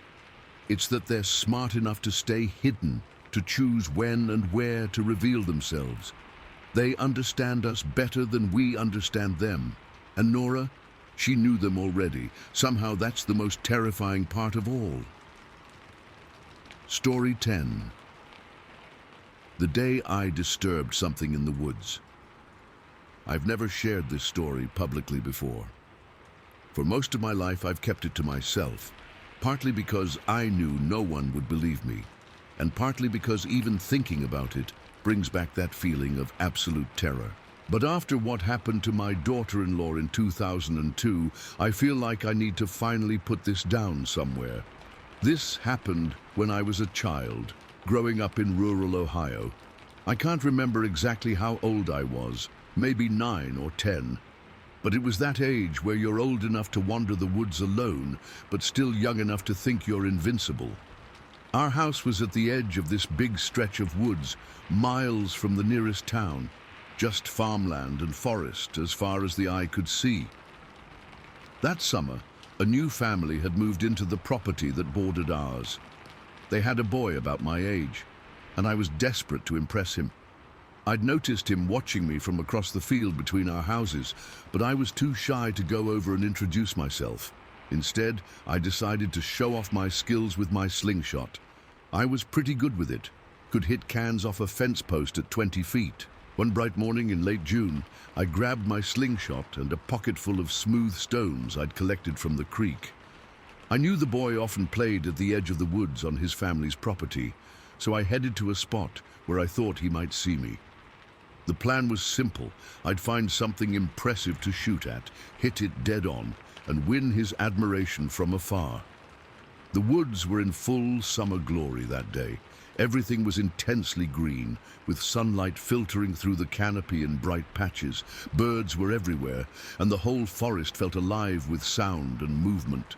I remember feeling so confident, so sure of myself as I walked along the familiar paths, looking for a good target. After about 15 minutes, I spotted something unusual, high up in a dense cluster of branches. It looked like some kind of weird nest or hive, a mass of twigs and leaves woven together in a pattern that didn't look quite natural. It wasn't like any bird's nest I'd ever seen. It was bigger, more intricate somehow, with bits of what looked like cloth or fur worked into it. It was a challenging target, maybe 30 feet away and at least 20 feet up in the trees, perfect for showing off. I picked out a small, smooth stone from my pocket, not wanting to completely destroy whatever it was, just hit it to prove my aim. I took careful aim, pulled back the elastic band of my slingshot as far as it would go, steadied my breathing the way my dad had taught me, and let the stone fly. The sound of the impact was small but distinct, a sharp tap followed by a rustle of disturbed leaves. I smiled, proud of my shot. For a moment, nothing else happened. Then everything changed. The entire mass of branches where the nest had been suddenly exploded with movement, not just shaking or swaying, but actually bursting apart as something massive erupted from within it. Leaves, twigs, and debris showered down as a huge form crashed through the canopy. My first thought was bear, but that lasted only a split second. What landed on the forest floor with a ground-shaking thud was no bear. It was upright, covered in dark hair, with arms and legs proportioned more like a human's, but much, much larger. The sheer size of it froze me in place. It was taller than my dad, broader, with muscles that rippled visibly even under its coat of hair. The creature's head swung toward me instantly, as if it knew exactly where the stone had come from. Its face, God, I still see that face in my nightmares, was flat, almost human-like, with deep-set eyes under a heavy brow ridge. Its mouth was set in what looked like fury. What happened next is still a blur of pure animal panic. The thing charged. Not a cautious approach or even an aggressive display. It came straight at me on all fours, moving faster than anything that large should be able to move. The ground actually trembled with each impact of its hands and feet. Pure terror took over. I screamed, tried to run, and immediately tripped over a root or rock. I went down hard, knocking the wind out of myself. Some primal instinct told me that running was useless anyway. This thing would catch me in seconds. So I did the only thing my terrified brain could think of. I curled into a ball, tucked my head between my knees, covered the back of my neck with my hands, and waited for the end. I could hear it circling me. The heavy footfalls, the sound of undergrowth being crushed, branches snapping under its weight, sometimes moving away a bit, sometimes coming frighteningly close. My eyes were squeezed shut so tightly that I saw stars against the darkness. I was crying, shaking uncontrollably, convinced I was about to die. Time stretched in that strange way it does, in moments of extreme stress. It felt like hours passed as I lay there, though it was probably only minutes. The sounds of movement continued around me, sometimes stopping completely for long moments, then starting again. Closer, then further away, then closer again. Then came the moment that still makes me cold all over when I remember it. I felt a warm breath against my cheek, The creature had put its face right next to mine, so close I could smell it. A wild, musky odor unlike anything I'd encountered before. Not exactly unpleasant, just alien, primal. The scent of something that belonged to the deep woods in a way humans never would. Some desperate impulse made me open my eyes, just a tiny slit. What I saw will stay with me forever. A face, inches from mine. So close I could see the pores in its skin, the individual hairs of its beard. Its eyes were dark, intelligent, and fixed directly on mine. The expression was impossible to read, not quite anger anymore, but something complex, almost like curiosity mixed with, I don't know, assessment, deliberation. Its features were uncannily human-like. A broad, flat nose, full lips cracked and weathered, skin that was a grayish-brown, textured like old leather. Those eyes, they weren't animal eyes. They held a depth of awareness that I recognized immediately as conscious, thinking intelligence. We stayed like that, frozen in a moment of impossible connection, for what felt like forever. It was studying me, deciding something. I was too terrified to move, to breathe, to do anything but stare back. Then, without warning, it stood up.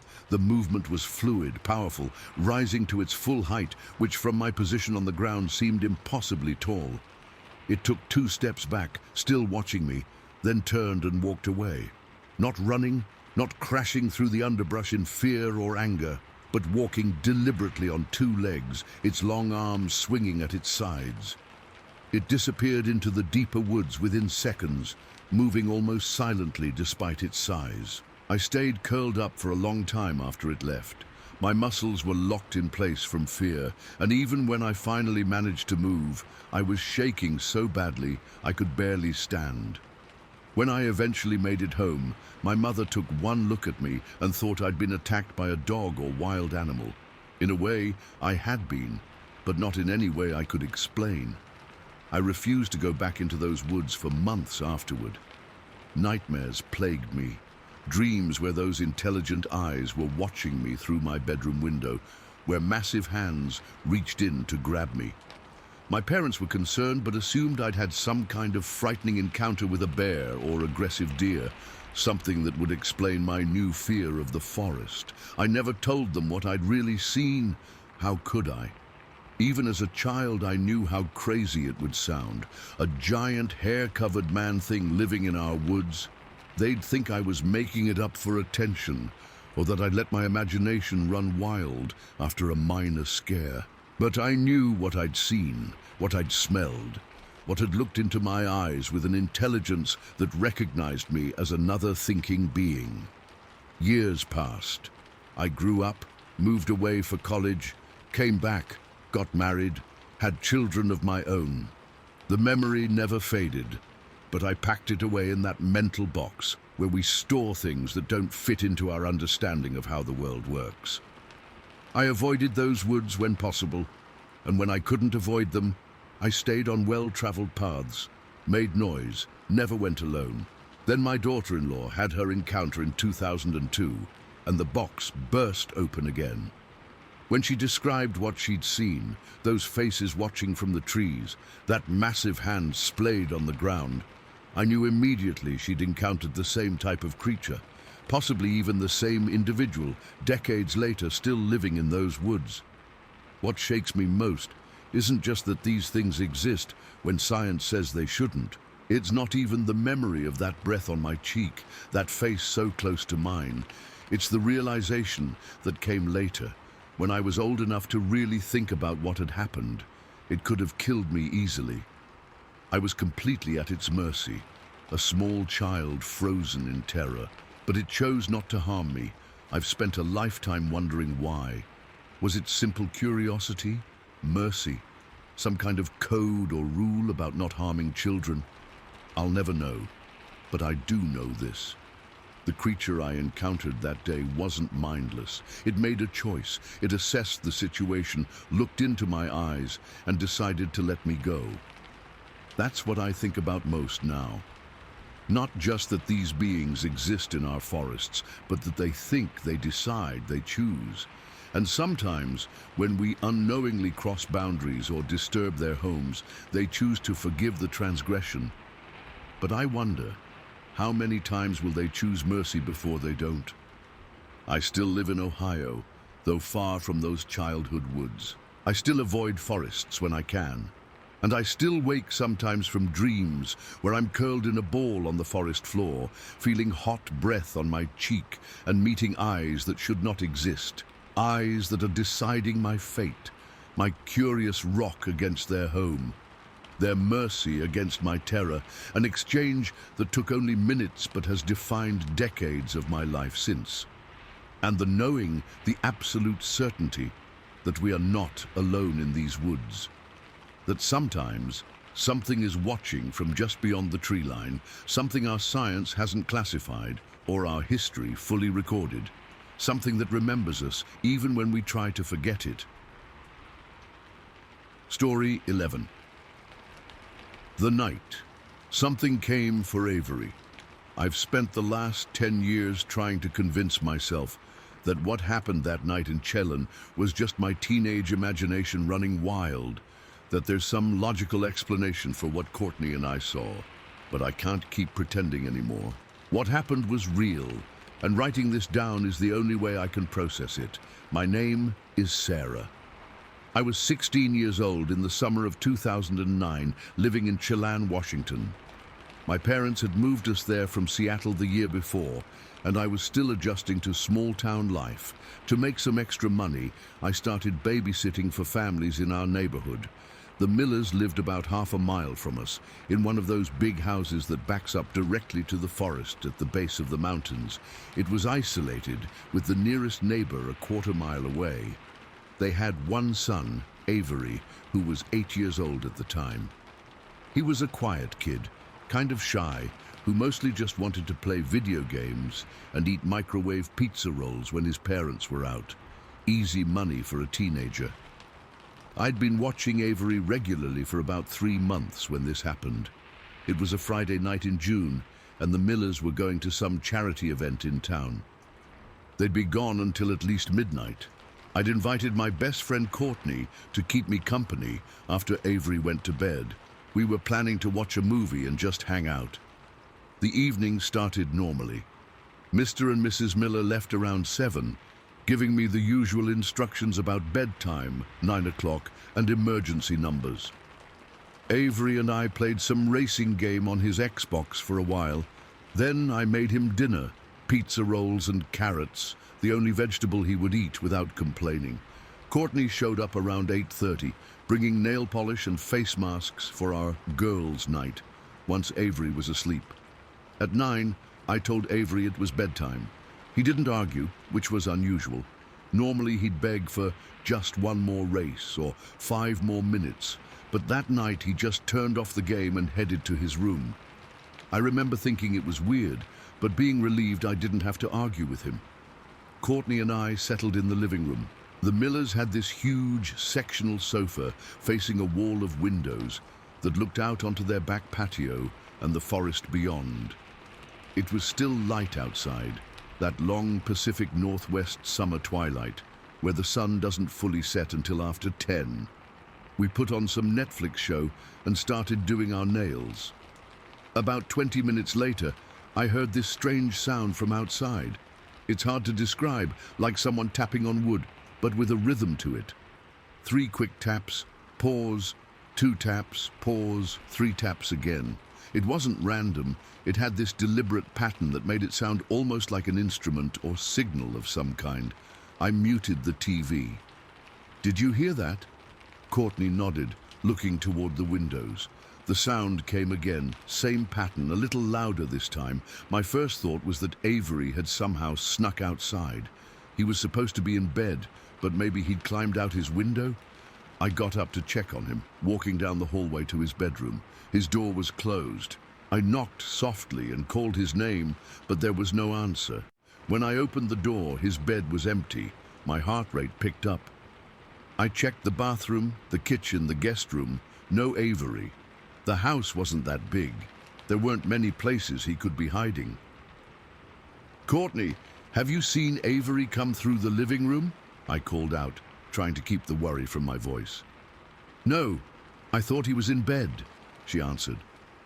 The knocking sound came again, even louder. It seemed to be coming from the back of the house near the patio. My immediate thought was that Avery was outside, messing around. I went back to the living room and straight to the sliding glass door that led to the patio. "Avery?" I called as I unlocked the door and slid it open. "Avery, are you out here? You know you're not supposed to go outside without telling me." The backyard was empty. The knocking sound came again, but this time it was different, louder, more like a drumbeat than a tap. And it wasn't coming from the patio. It was coming from the edge of the forest, maybe 50 yards away. It echoed off the mountains behind the house, making it sound both far away and all around us at once. That's when I felt it, real fear, settling into my chest like a cold weight. Something was wrong. This wasn't just Avery playing a prank. As I stood in the doorway, scanning the tree line, something moved at the edge of my vision. A dark shape, low to the ground, crossed from one side of the yard to the other with surprising speed. It was too big to be a raccoon or fox, moving on all fours, but in a way that seemed off somehow. Not quite like a dog or coyote, more fluid, more purposeful. I stepped back inside quickly, sliding the door shut and locking it. My hands were shaking. "What is it?" Courtney asked, standing now, her face concerned. Before I could answer, I heard a scream from down the hallway, Avery's voice high and terrified. Courtney and I both ran toward his room. We found him wedged under his bed, as far back against the wall as he could get, sobbing. "Avery, what are you doing under there? Are you okay?" I got down on my knees, trying to coax him out. He just kept shaking his head, tears streaming down his face. "It's here," he whispered. "The monster. It comes when Mom and Dad leave." A chill ran down my spine. "What monster, Avery? What are you talking about?" "The one that looks in my window, the one that knocks." His voice was so small, so certain. This wasn't a child's imagination or a nightmare. He was describing something he'd seen before. The knocking came again, 3 rapid beats that seemed to vibrate through the whole house. Avery whimpered and pushed himself further under the bed. "Stay with him," I told Courtney, and went back to the living room on shaky legs. That's when I saw it at the window. Not the whole creature, just half of a face pressed against the glass, peering in. But what a face it was. Huge, easily twice the size of a human head. The skin was a strange grayish-pale color, like something that lived underground.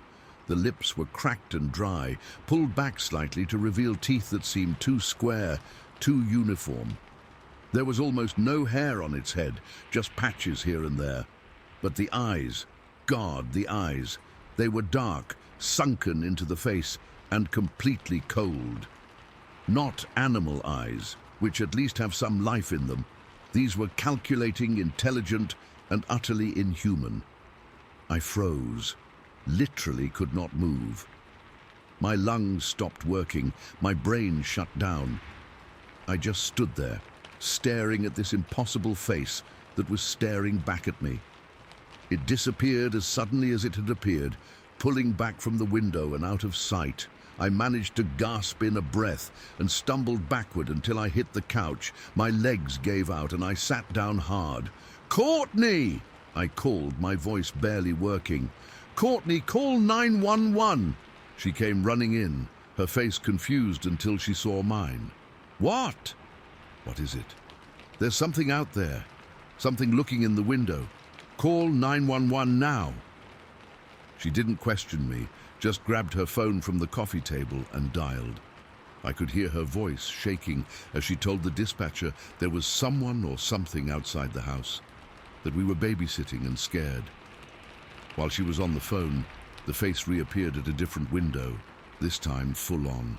The creature was standing upright now, and I could see more of it. The shoulders were massive, the neck almost non-existent. It pressed one hand against the glass, a hand with fingers that seemed impossibly long and thin, like twigs wrapped in pale skin. It tapped on the window, the same rhythmic pattern we'd been hearing. 3 quick taps, pause, 2 taps, pause, 3 taps again. Like it was sending a signal, calling to something or someone. I backed away from the window, grabbed Courtney's arm, and pulled her down the hallway toward Avery's room. My only coherent thought was that we needed to get away from the windows, to get somewhere more secure. Avery was still under the bed. I reached in and literally dragged him out, ignoring his screams and flailing. Once I had him, we all huddled in the hallway, the only part of the house with no external windows. Avery was clinging to me, his small body shaking with sobs. Courtney was ghost white, whispering something about the hand on the glass, how it couldn't be real, how fingers don't look like that. We stayed there, the 3 of us pressed together on the hallway floor, for what felt like hours, but was probably only 15 minutes. Every few minutes the knocking would come again from different parts of the house. Sometimes it sounded like it was right on the other side of the wall. Other times it was back at the edge of the forest, distant but still audible. When we finally heard a car in the driveway, I nearly cried with relief. Courtney had told the 911 dispatcher the address, and they'd sent officers right away. The knocking stopped the moment the police car pulled up. One of the officers rang the doorbell and called out, "Police!" I grabbed Avery and ran to the front door, Courtney right behind me. I'd never been so happy to see a uniform in my life. 2 officers came in, and a 3rd stayed outside, sweeping the property with a powerful flashlight. They were kind but clearly skeptical as we tried to explain what we'd seen. They checked all the doors and windows, all still locked, no signs of tampering. They walked the perimeter of the house and found nothing. No footprints, no evidence that anything had been there. "Probably just some local kids messing with you," one officer suggested. "They know the parents are out. They try to scare the babysitter." Happens more than you'd think, but I could tell he didn't really believe that. The way he kept glancing at the dark tree line, the way his hand stayed close to his holster. He felt something too, something not right about those woods behind the house. The officers stayed until the Millers came home, around 12:30.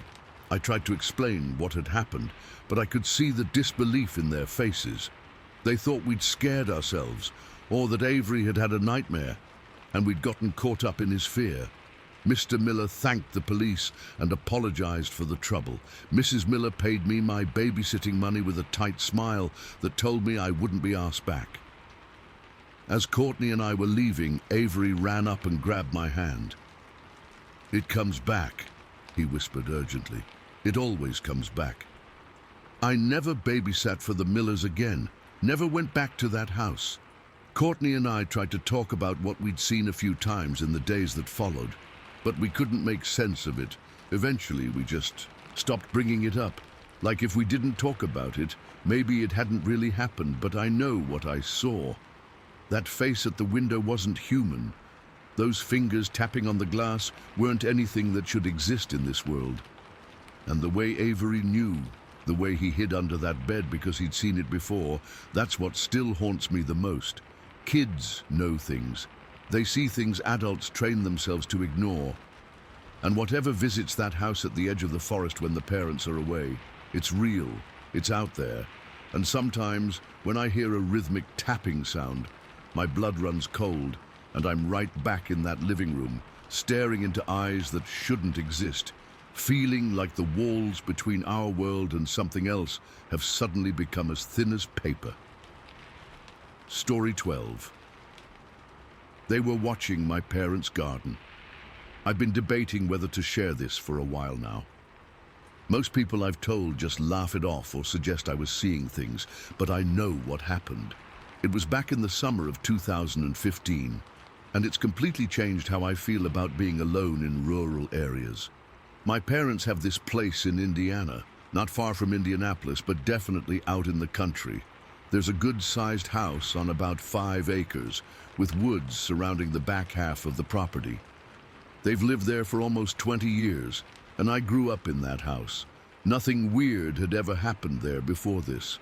That July, my parents decided to take a 2-week trip to visit my sister in Colorado. They asked me to house sit, mostly to water the garden and keep an eye on things. It was no big deal. I was between jobs at the time and could use a couple weeks of peace and quiet. Plus, my mom has this massive vegetable garden she's super proud of, and I didn't mind looking after it. It's right at the edge of their property, maybe 30 yards from where the woods start. The first few days were completely normal. I'd water the garden in the morning, maybe do some weeding, then just relax, watch TV, whatever. My parents have decent internet despite being out in the sticks, so I was able to job hunt and stream movies without any issues. It was around the 4th day when things started getting weird. We'd had a pretty intense thunderstorm the night before, the kind with crazy lightning and winds that made the whole house creak. When I went out to the garden the next morning, I immediately noticed something was wrong. A section of the cantaloupe patch was completely trampled. Not just a little damaged, but absolutely flattened. The vines were crushed, unripe melons smashed open, and the soil was disturbed like something heavy had been walking all over it. My first thought was deer, but this didn't look like deer damage. Deer are usually neater, taking bites from specific plants. This was pure destruction, like something had deliberately stomped around. As I checked out the damage, I noticed footprints in the soft soil. They were large, much bigger than my foot, and I wear a size 12. They were kind of oval-shaped, broader than a human foot, with what looked like 5 toes. I'm not a tracker or anything, but these didn't match any animal prints I'd ever seen. They were just weird.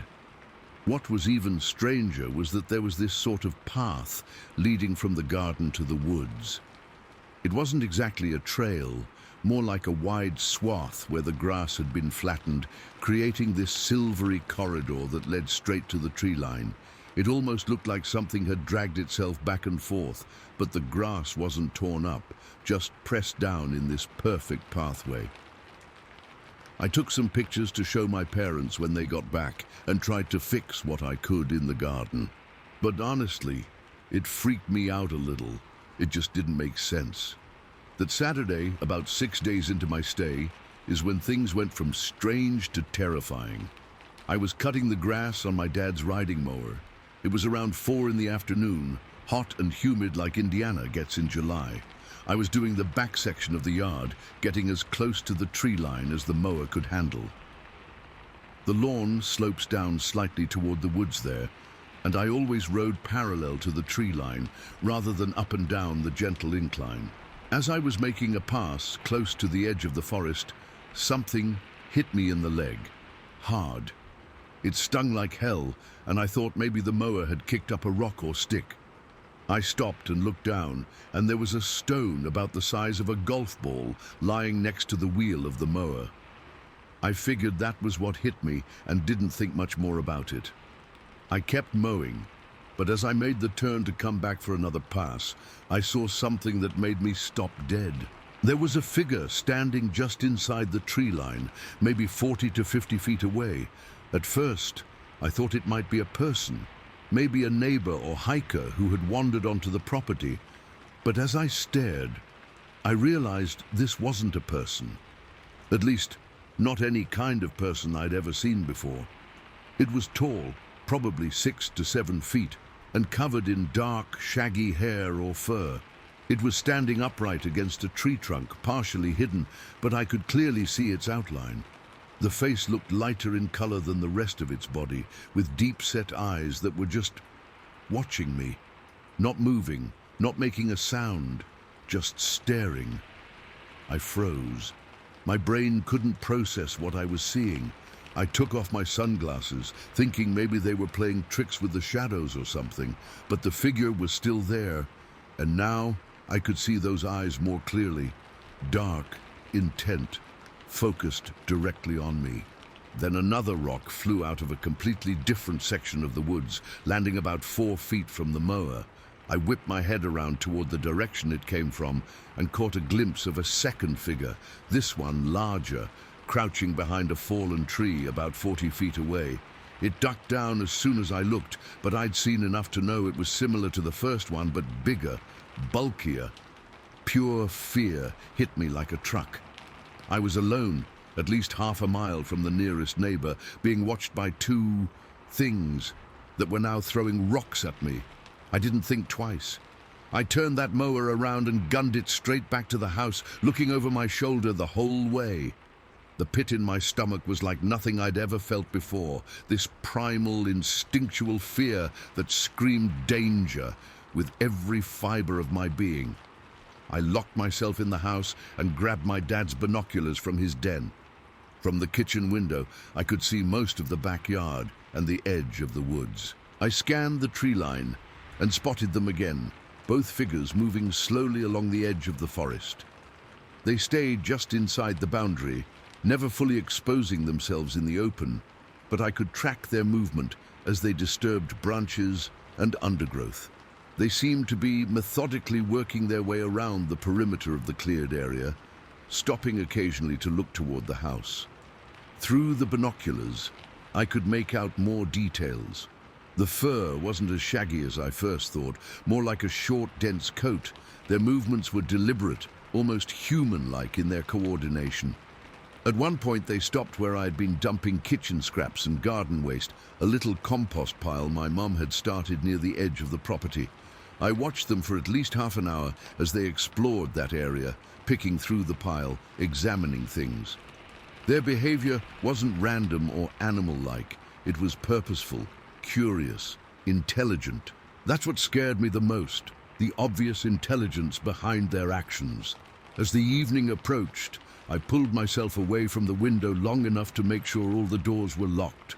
When I got to my parents' bedroom at the back of the house, I lifted the blinds to check that side of the property and nearly had a heart attack.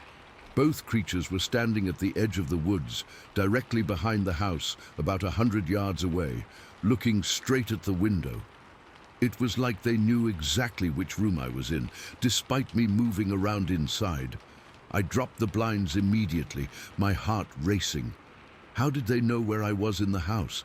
Could they hear me moving from room to room? Smell me somehow? The thought that they were tracking me even though I was inside made my skin crawl. As night fell, I kept all the lights off in the back of the house. I didn't want to silhouette myself in any windows. I stayed in the living room, as far from the forest-facing side of the house as possible. Even with the TV on low, I kept thinking I heard movement outside, soft footsteps on the patio, the gentlest scraping against the siding. It was probably just my imagination working overtime, but I couldn't shake the feeling that they were circling the house, testing for ways in. Around 11 that night, I heard 3 distinct knocks on the back door. Not loud, not frantic, just calm, deliberate knocks, like a neighbor stopping by. But it wasn't a neighbor. I knew exactly what it was, and I wasn't about to answer. I sat perfectly still, barely breathing, listening for any other sounds. After a few minutes of silence, I heard heavy footsteps moving away from the house, back toward the woods. I barely slept that night. I kept the hall light on and my door closed, jumping at every creak and settling noise the house made. By morning, I'd convinced myself that maybe I'd overreacted. Maybe they were just bears. Though bears aren't common in this part of Indiana, maybe the stress of job hunting had gotten to me more than I realized. But when I finally gathered the courage to look outside at dawn, those rationalizations evaporated. In the dewy morning grass, there were large bare patches where someone or something had clearly been walking in circles around the house during the night. From my bedroom window, I could see 3 dead rabbits laid out in a perfect row at the edge of the garden, their necks broken. They hadn't been eaten or torn apart like a predator would do. They were just displayed, like an offering or a message. That was the moment I truly accepted that what I'd seen was real and that it wasn't just passing through. These things were claiming territory, my parents' property, as their own, and they wanted me to know it. I spent the rest of my time there in a state of constant anxiety. I only went outside during the brightest part of the day and never without my phone and a large kitchen knife. I didn't cut the grass again. I watered the garden with the hose from as far away as I could reach. At night, I'd hear those knocks again, sometimes on different sides of the house, sometimes so faint I wasn't sure if they were real or imagined. When my parents finally returned, I tried to explain what had happened. I showed them the pictures of the trampled garden, the flattened grass pathway, the footprints, but over 2 weeks rain had washed away most of the evidence. The rabbits were gone, taken by scavengers or by the creatures themselves. My parents listened politely, but clearly didn't believe me. My dad suggested raccoons for the garden damage and said the rocks were probably just kicked up by the mower. But I know what I saw. I know they're still out there, watching my parents' house from the woods. Sometimes when I visit now, I catch glimpses of movement at the tree line, or find strange arrangements of stones that weren't there before. I never stay overnight anymore. I make sure to leave well before sunset. What haunts me most isn't just seeing creatures that shouldn't exist. It's the intelligence behind their actions, the deliberate rock throwing to get my attention, the strategic positioning around the property, the knocking on the door. They weren't just animals acting on instinct. They were thinking, planning, communicating. They were studying me as much as I was studying them. And they're still there, waiting, watching. My parents just don't know it yet. Story 13. The Visitor at Salt Fork. I've been camping solo for over a decade, and I've always felt more comfortable in the woods than around crowds of people. Nature has a way of centering me, you know? But what happened last weekend at Salt Fork has completely destroyed that sense of security.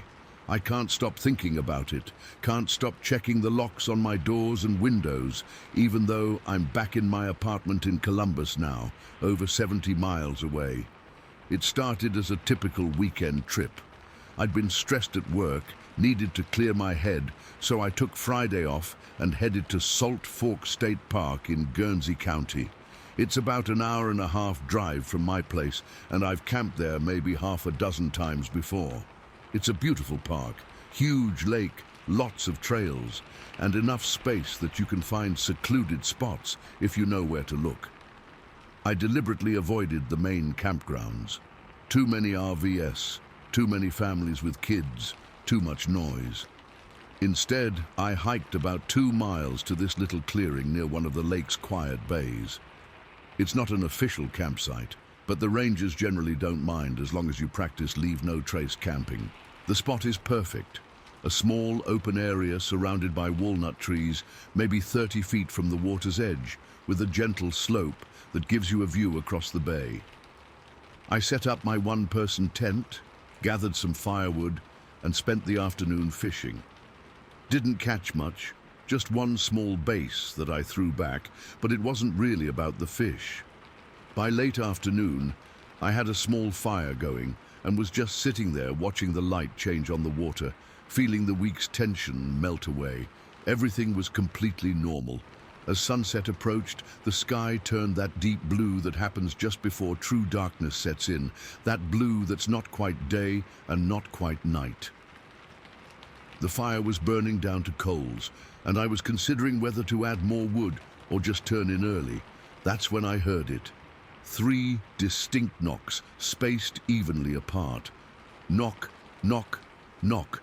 Like someone hitting a hollow tree with a stick, but with a deliberate rhythm to it. The sound came from up the slope, in the woods behind my camp. My first thought was that another camper had wandered nearby, maybe someone signaling to their group. But I knew there was no one else around. I'd checked the area thoroughly before setting up camp. My second thought was woodpeckers, but it was too late in the day, and the knocks were too spaced out, too deliberate. I sat very still, listening. The sounds didn't repeat, but something else replaced them. A smell. It's hard to describe if you haven't experienced it, like musk and wet soil and something animal, but not quite like any animal I've ever smelled before. Not exactly unpleasant, but strong and wild, primitive somehow. It seemed to settle over the clearing like a fog. The hairs on the back of my neck stood up. Something was watching me. I couldn't see it, couldn't hear it anymore, but I could feel it. That unmistakable sensation of eyes on you. I slowly reached for my flashlight, but decided not to turn it on yet. Some instinct told me that announcing my awareness might not be the best move. That's when I heard movement, soft sliding footsteps circling behind my tent, just inside the tree line. Not the crashing you'd expect from a deer or even a bear, but something deliberate, controlled, moving with purpose. I was frozen in place now, my heart hammering so loud I was sure whatever it was could hear it. The footsteps stopped. Complete silence fell over the clearing. Even the normal forest sounds, the insects, the distant call of owls, had gone quiet. Then I heard a soft thud in the sand, maybe 10 feet from where I was sitting. I turned my head slowly and saw a rock about the size of my fist lying on the shore. It hadn't been there before. As I stared at it, trying to process what was happening, another rock landed closer, maybe 6 feet away from me, not thrown hard enough to hit me, just placed almost, like a message. That's when I knew this wasn't a person. People don't communicate by throwing rocks, at least not people who can just walk up and talk to you. My breathing had gone shallow, my mouth dry as sandpaper. I finally gathered the courage to grab my flashlight and turn it on, pointing it toward where the last footsteps had been. For just a fraction of a second, I caught sight of 2 amber-colored eyes reflecting in the beam. They were about 6 feet off the ground, partially hidden behind a large tree trunk. Whatever owned those eyes was swaying slightly from side to side, shifting its weight in a way that seemed almost impatient. I could make out a broad chest, no visible neck, just this massive upper body. Then it moved behind the tree, and the eyes were gone. I kept the light pointed that direction, too terrified to move. My tent was just a few feet behind me, but even that short distance seemed impossible to cross. What if it rushed me while I was moving? What if there were more than one? The rational part of my brain kept trying to identify what I'd seen. A bear? No, the eyes were too high off the ground, and bears don't throw rocks. A person playing a prank? At this remote location, with no car or camp nearby? It didn't make sense. I sat there for what felt like hours, but was probably only 20 minutes, light trained on the trees, barely breathing. Eventually I started to think maybe it had left. The smell had faded somewhat, and I hadn't heard any more movement. Slowly, carefully, I stood up and backed toward my tent, never taking my eyes off the tree line. I reached the tent and quickly unzipped it, slipped inside, and zipped it back up, as if a thin layer of nylon would protect me from whatever was out there. I lay down fully clothed, flashlight in one hand, pocket knife in the other, laughably inadequate, I know, and tried to calm my breathing. The tent was pitched so that I could see the fire's dying embers through the mesh upper portion, giving just enough light to make out shapes, but not details. That's when the true moment of terror happened. Something, a hand, a paw, I don't know, pressed against the outside of my tent and slowly dragged downward, from near the top all the way to the ground. I could see the fabric depress under the pressure, could hear the nylon material stretching slightly. Whatever it was huge. The hand seemed to cover almost half the side of my one-person tent. Then the zipper of my tent door jiggled slightly, as if fingers were exploring it, testing how it worked. I was certain in that moment that I was going to die, that the zipper would open and I would come face to face with something that shouldn't exist. I held my breath, my entire body rigid with fear. The zipper stopped moving. There was a long pause, and then I heard it, a heavy footstep moving away from the tent, followed by another and another. Then a loud crack of a branch breaking under significant weight, and more footsteps fading into the distance, moving along the shoreline. I released the breath I'd been holding, but I didn't move, couldn't move. I lay there all night, eyes wide open, listening for any sound of its return. I must have dozed off eventually because I jerked awake to early morning light filtering through the tent. For a brief, blessed moment, I thought maybe I'd dreamed the whole thing, that the isolation and the darkness had played tricks on my mind. Then I remembered the rocks, and I knew one way to check if I'd imagined it all. I cautiously unzipped the tent and peeked out. The clearing looked normal in the morning light. My fire had completely died out, and dew covered everything. I stepped out, scanning the tree line nervously, but saw nothing unusual. I walked down to the water's edge where the rocks had landed. They were still there, 2 rocks that didn't belong on the sandy shore. But that wasn't all. In the soft mud at the water's edge, where the lake had receded slightly overnight, were footprints. 5 distinct impressions, each one at least 15 inches long and 7 or 8 inches wide. They were deeply pressed into the mud, suggesting whatever made them was very heavy. The prints formed a line heading toward a rocky outcropping about 100 yards down the shore. As I stared at those footprints, trying to comprehend what I was seeing, something else clicked in my mind. The power lines. Salt Fork has a utility corridor that runs through part of the park, creating a clear-cut path through the forest. It was less than half a mile from my campsite, a perfect natural corridor for something to travel through the area undetected, avoiding the main trails and roads. I broke camp in record time, not even bothering to make coffee or eat breakfast. Every few seconds, I'd stop and scan the woods, terrified of seeing those amber eyes again. My hands were shaking so badly I could barely roll up my tent. On the hike back to my car, I kept looking over my shoulder, jumping at every snapped twig or rustling leaf. When I finally reached the parking lot, I nearly cried with relief at the sight of other people, a family unloading fishing gear from their SUV, an elderly couple walking a small dog. I've been back home for 3 days now, and I still can't shake the feeling of being watched. I've researched online and found that Salt Fork is actually known for Bigfoot sightings, something I'd never paid attention to before. People have reported similar experiences, knocking sounds, rocks being thrown, strange smells. The park even has something called Bigfoot Ridge that I'd always assumed was just a quirky name to attract tourists. I've always been skeptical about cryptids and monsters, always thought Bigfoot was just a myth, a misidentification of bears or other known animals. But I know what I experienced, I know what I saw, and those footprints, those weren't from any animal that's supposed to exist in Ohio. I keep thinking about how it tested my zipper, about how it seemed to understand that was the way into my shelter. That wasn't animal curiosity, that was intelligence, and that terrifies me more than anything else. I don't know if I'll ever go camping alone again.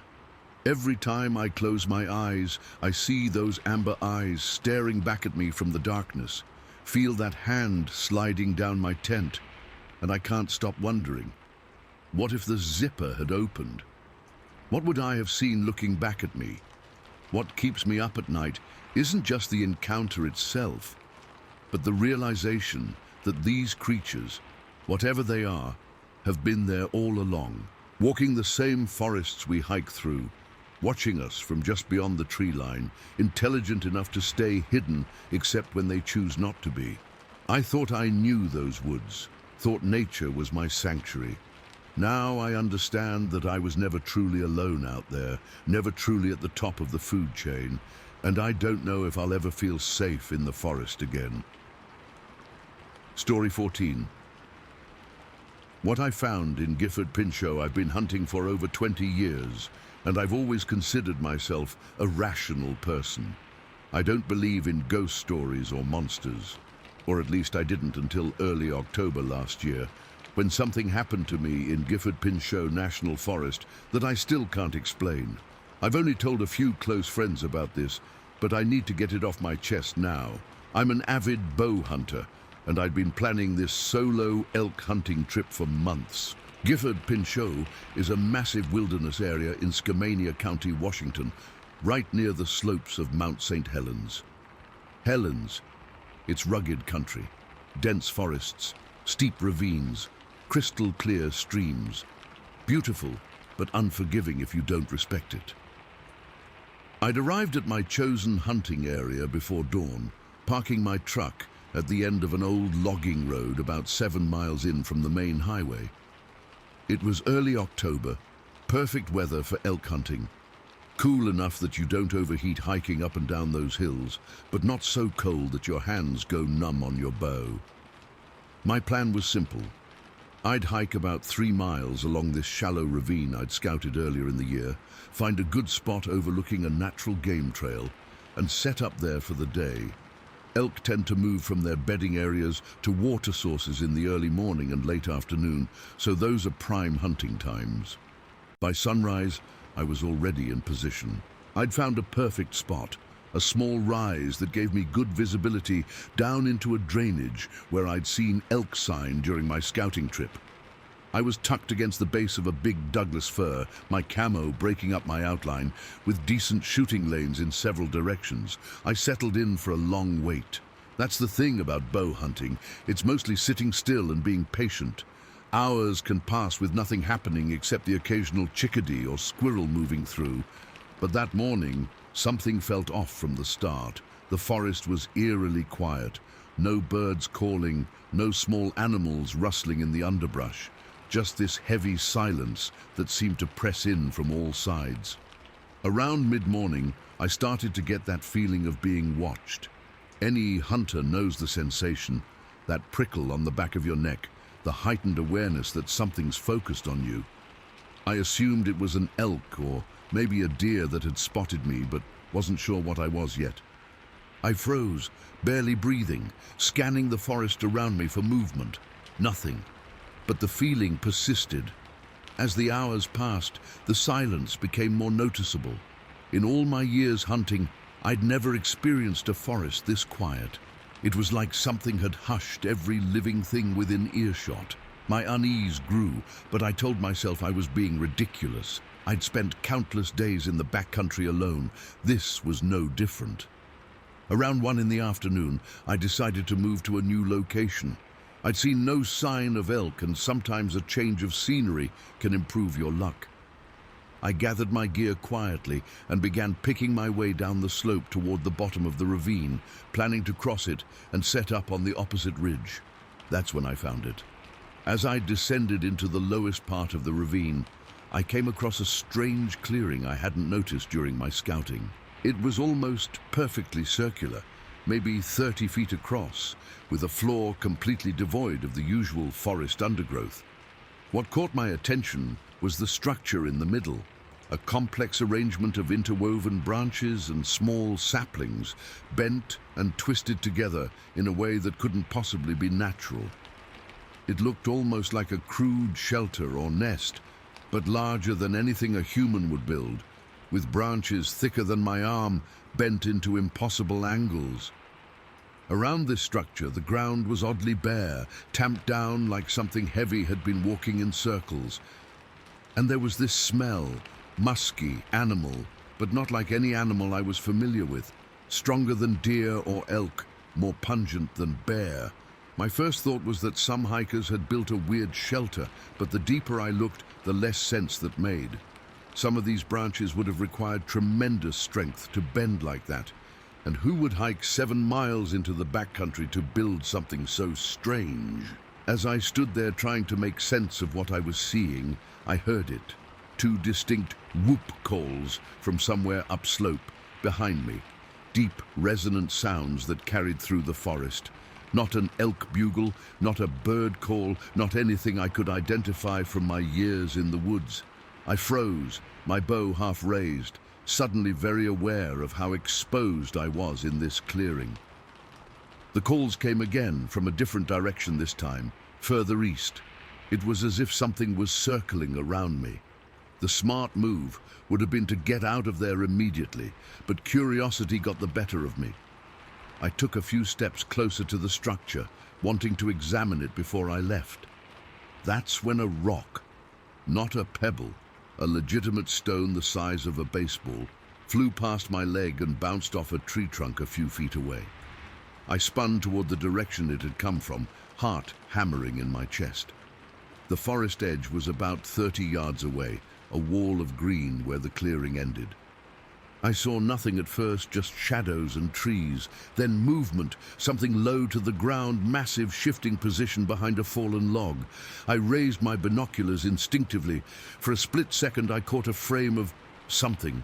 A face, dark and partially hidden, eyes deep-set, hair or fur long and matted. Then it was gone, the log empty, just the forest beyond. Fear hit me then, not as a sudden panic, but as a cold certainty settling in my gut. Whatever I'd glimpsed wasn't a bear, wasn't an elk, wasn't anything I had a name for, and it had thrown a rock at me, not randomly, but with clear intent, like a warning.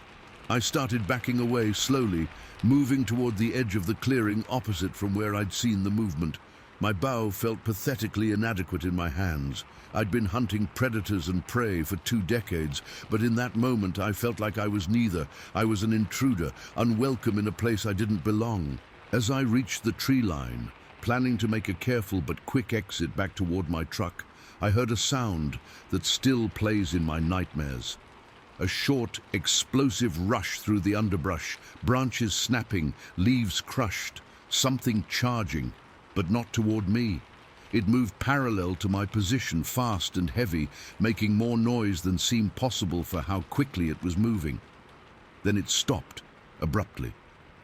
The forest went dead silent again. I stood frozen, back pressed against a tree trunk, every muscle tense, waiting for whatever would happen next. Nothing did. Just that oppressive silence, broken only by my own breathing, which sounded thunderous in my ears. After what felt like an eternity but was probably only a minute or two, I heard it, a rapid sequence of knocks on wood, like someone taking a stick and hitting a tree trunk repeatedly. Knock, knock, knock, knock, knock. Quick, deliberate, then silence again. I don't know how long I stood there, barely breathing, but eventually I made a decision.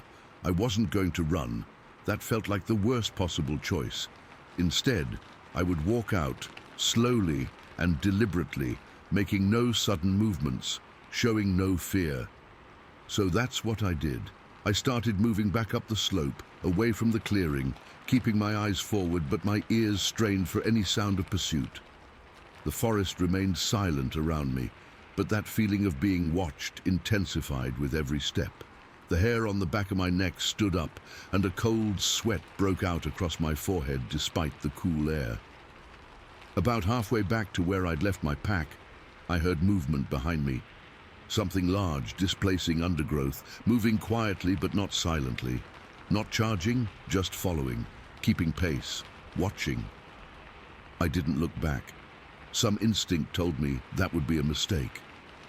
I just kept walking, one foot in front of the other, fighting the urge to break into a run. When I reached my pack, I grabbed it without stopping, slinging it over one shoulder while keeping my bow ready in my other hand.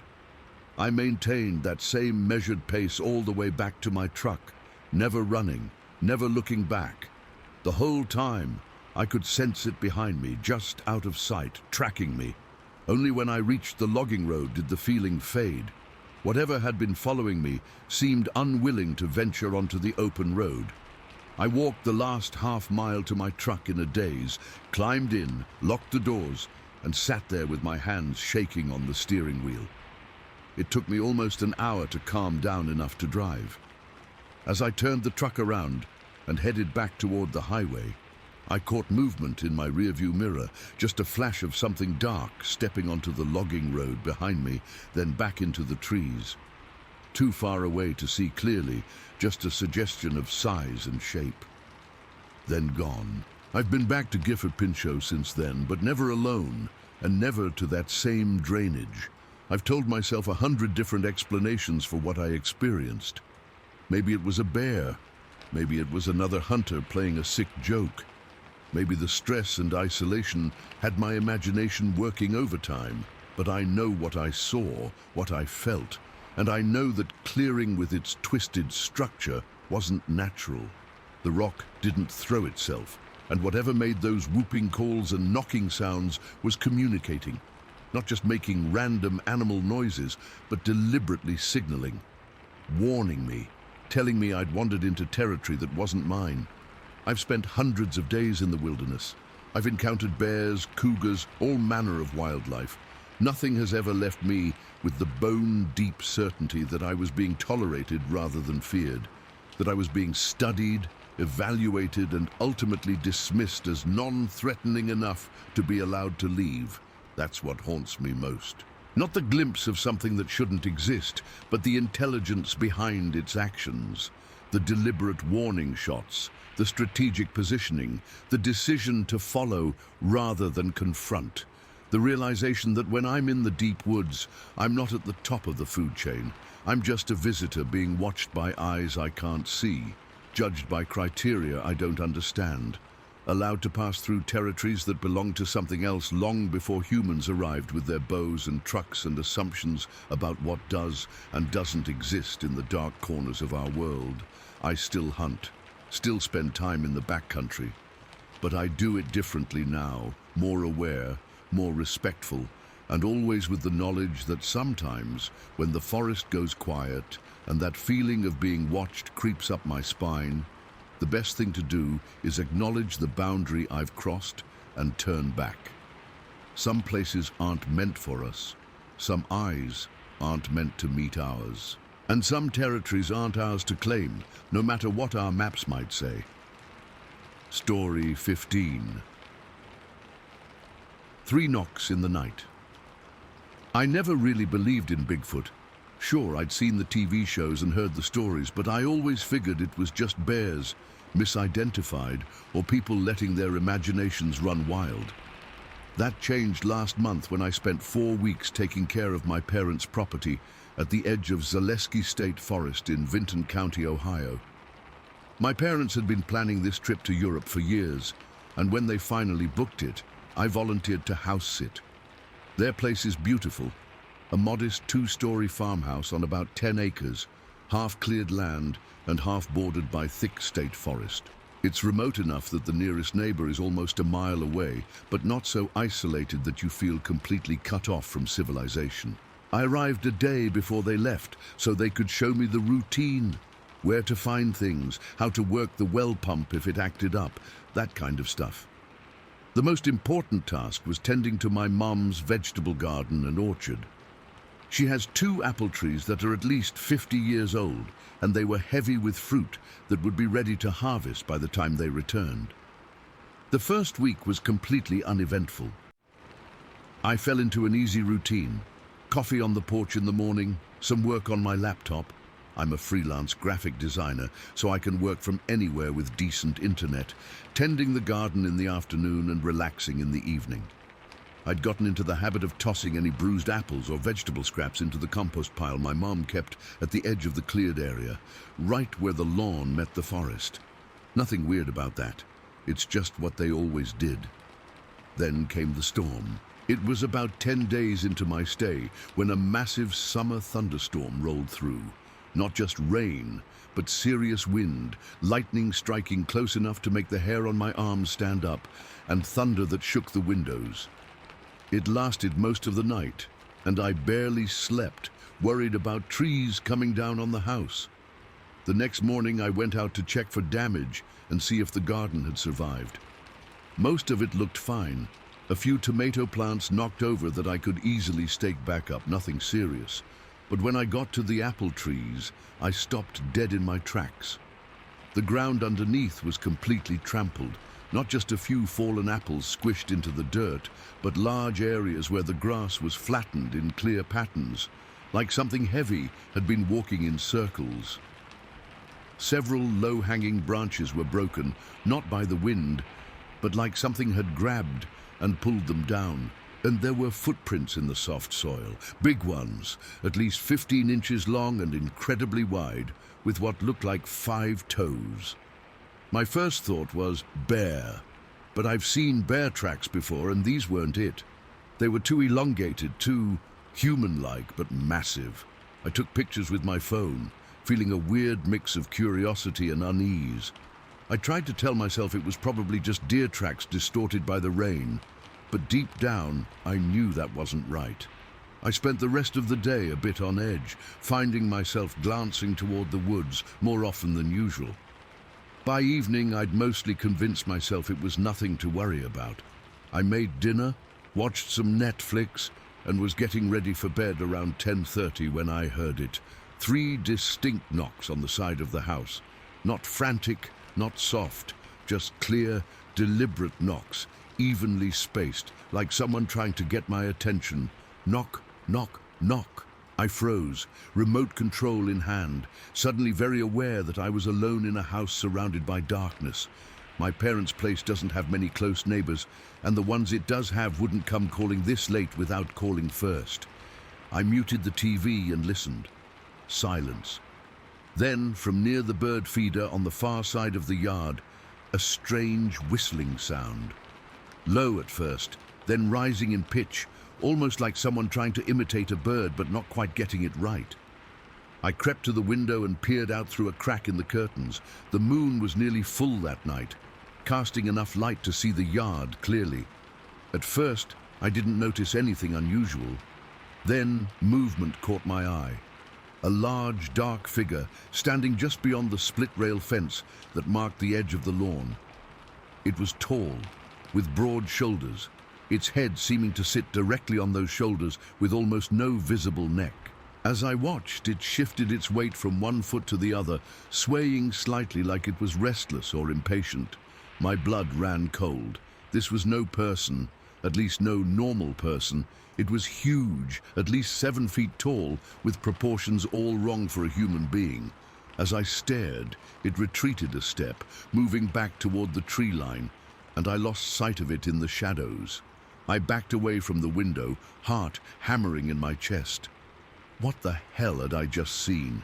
My mind raced through possibilities, a hunter trespassing, some local playing a prank, but I knew those explanations didn't fit what I'd just witnessed. This was something else entirely. I made sure all the doors were locked, even though they already were. I'd been raised in the country. Locking up at night was second nature. I checked all the windows too, making sure they were secured. The house suddenly felt very small and very vulnerable. I decided to stay in the living room rather than go upstairs to bed.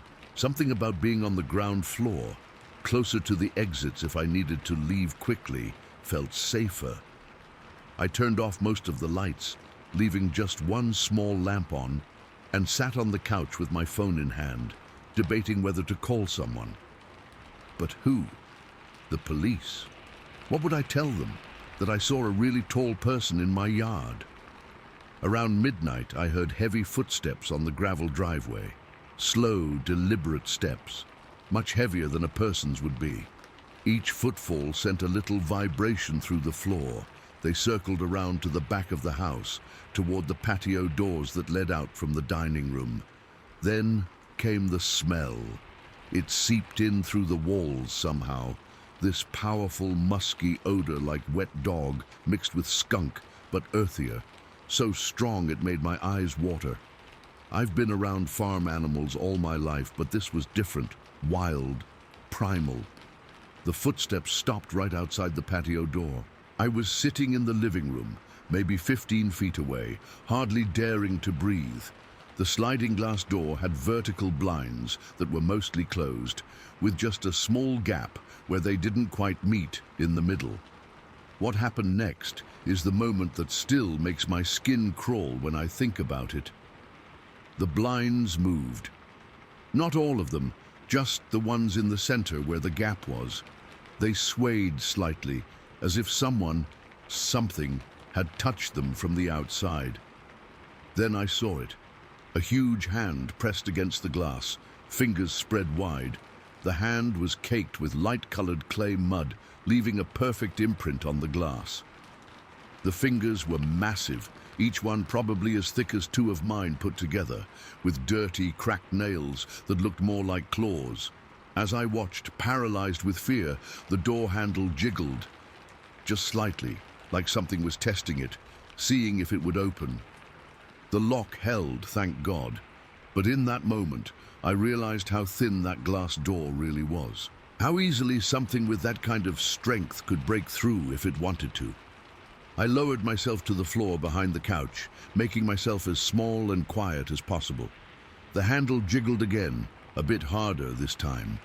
Then silence. The smell was overwhelming now, making me dizzy. I covered my mouth and nose with my shirt, trying not to gag. Time seemed to stretch endlessly. I don't know how long I sat there, curled up on the floor, listening for any sound of breaking glass. Eventually, I heard heavy footsteps again, moving away from the door, crunching on the gravel path that led around to the side yard. The smell gradually faded. I stayed where I was, too terrified to move, until the first hint of dawn started to lighten the sky. Only then did I dare to stand up and look outside. The yard was empty, peaceful in the early morning light. No monstrous figure, no immediate signs of disturbance. But when I finally worked up the courage to open the patio door and step outside, the evidence was unmistakable. The compost bin had been completely overturned, its contents scattered across the ground. The apples I'd thrown out the day before were crushed, not bitten or eaten, just deliberately smashed into the dirt, and there, leading from the patio across the dewy grass to the edge of the forest, was a line of those same enormous footprints I'd seen after the storm. I followed them with my eyes to where they disappeared into the trees. That's when I noticed something else, a section of the forest edge where the underbrush had been cleared away, creating a sort of tunnel into the woods. Not a human trail, not something made with tools, but a passage created by something large, repeatedly moving through the same spot, pushing the vegetation aside with its body. It was like discovering a highway I'd never noticed before, one that led from the deep forest directly to my parents' backyard. I spent the rest of my time there in a state of constant vigilance. I stopped composting at the edge of the yard, started keeping all food waste in sealed containers in the garage. I closed all blinds and curtains before sunset and kept lights to a minimum at night. I even bought a motion-activated floodlight and installed it above the patio door. The creature, I don't know what else to call it, came back twice more before my parents returned. Each time, it announced itself with those 3 distinct knocks on different parts of the house. Each time I hid in the dark, barely breathing, as it circled the property. It never tried the door handle again, but I would hear it moving around the yard, occasionally making that strange whistling sound. I've tried to convince myself that it was just a bear, or maybe even a person trying to scare me. But I know what I saw. I know what I smelled. And those footprints, they weren't from any animal that's supposed to exist in Ohio. When my parents got back, I showed them the handprint on the glass, which I hadn't been able to bring myself to wash off. My dad just stared at it for a long time, then quietly said, "So they're still coming around?" When I pressed him on what he meant, he admitted that they'd had visitors over the years, but he'd never actually seen one this close to the house before. I asked him why he'd never mentioned it. He just shrugged and said, "Would you have believed me?"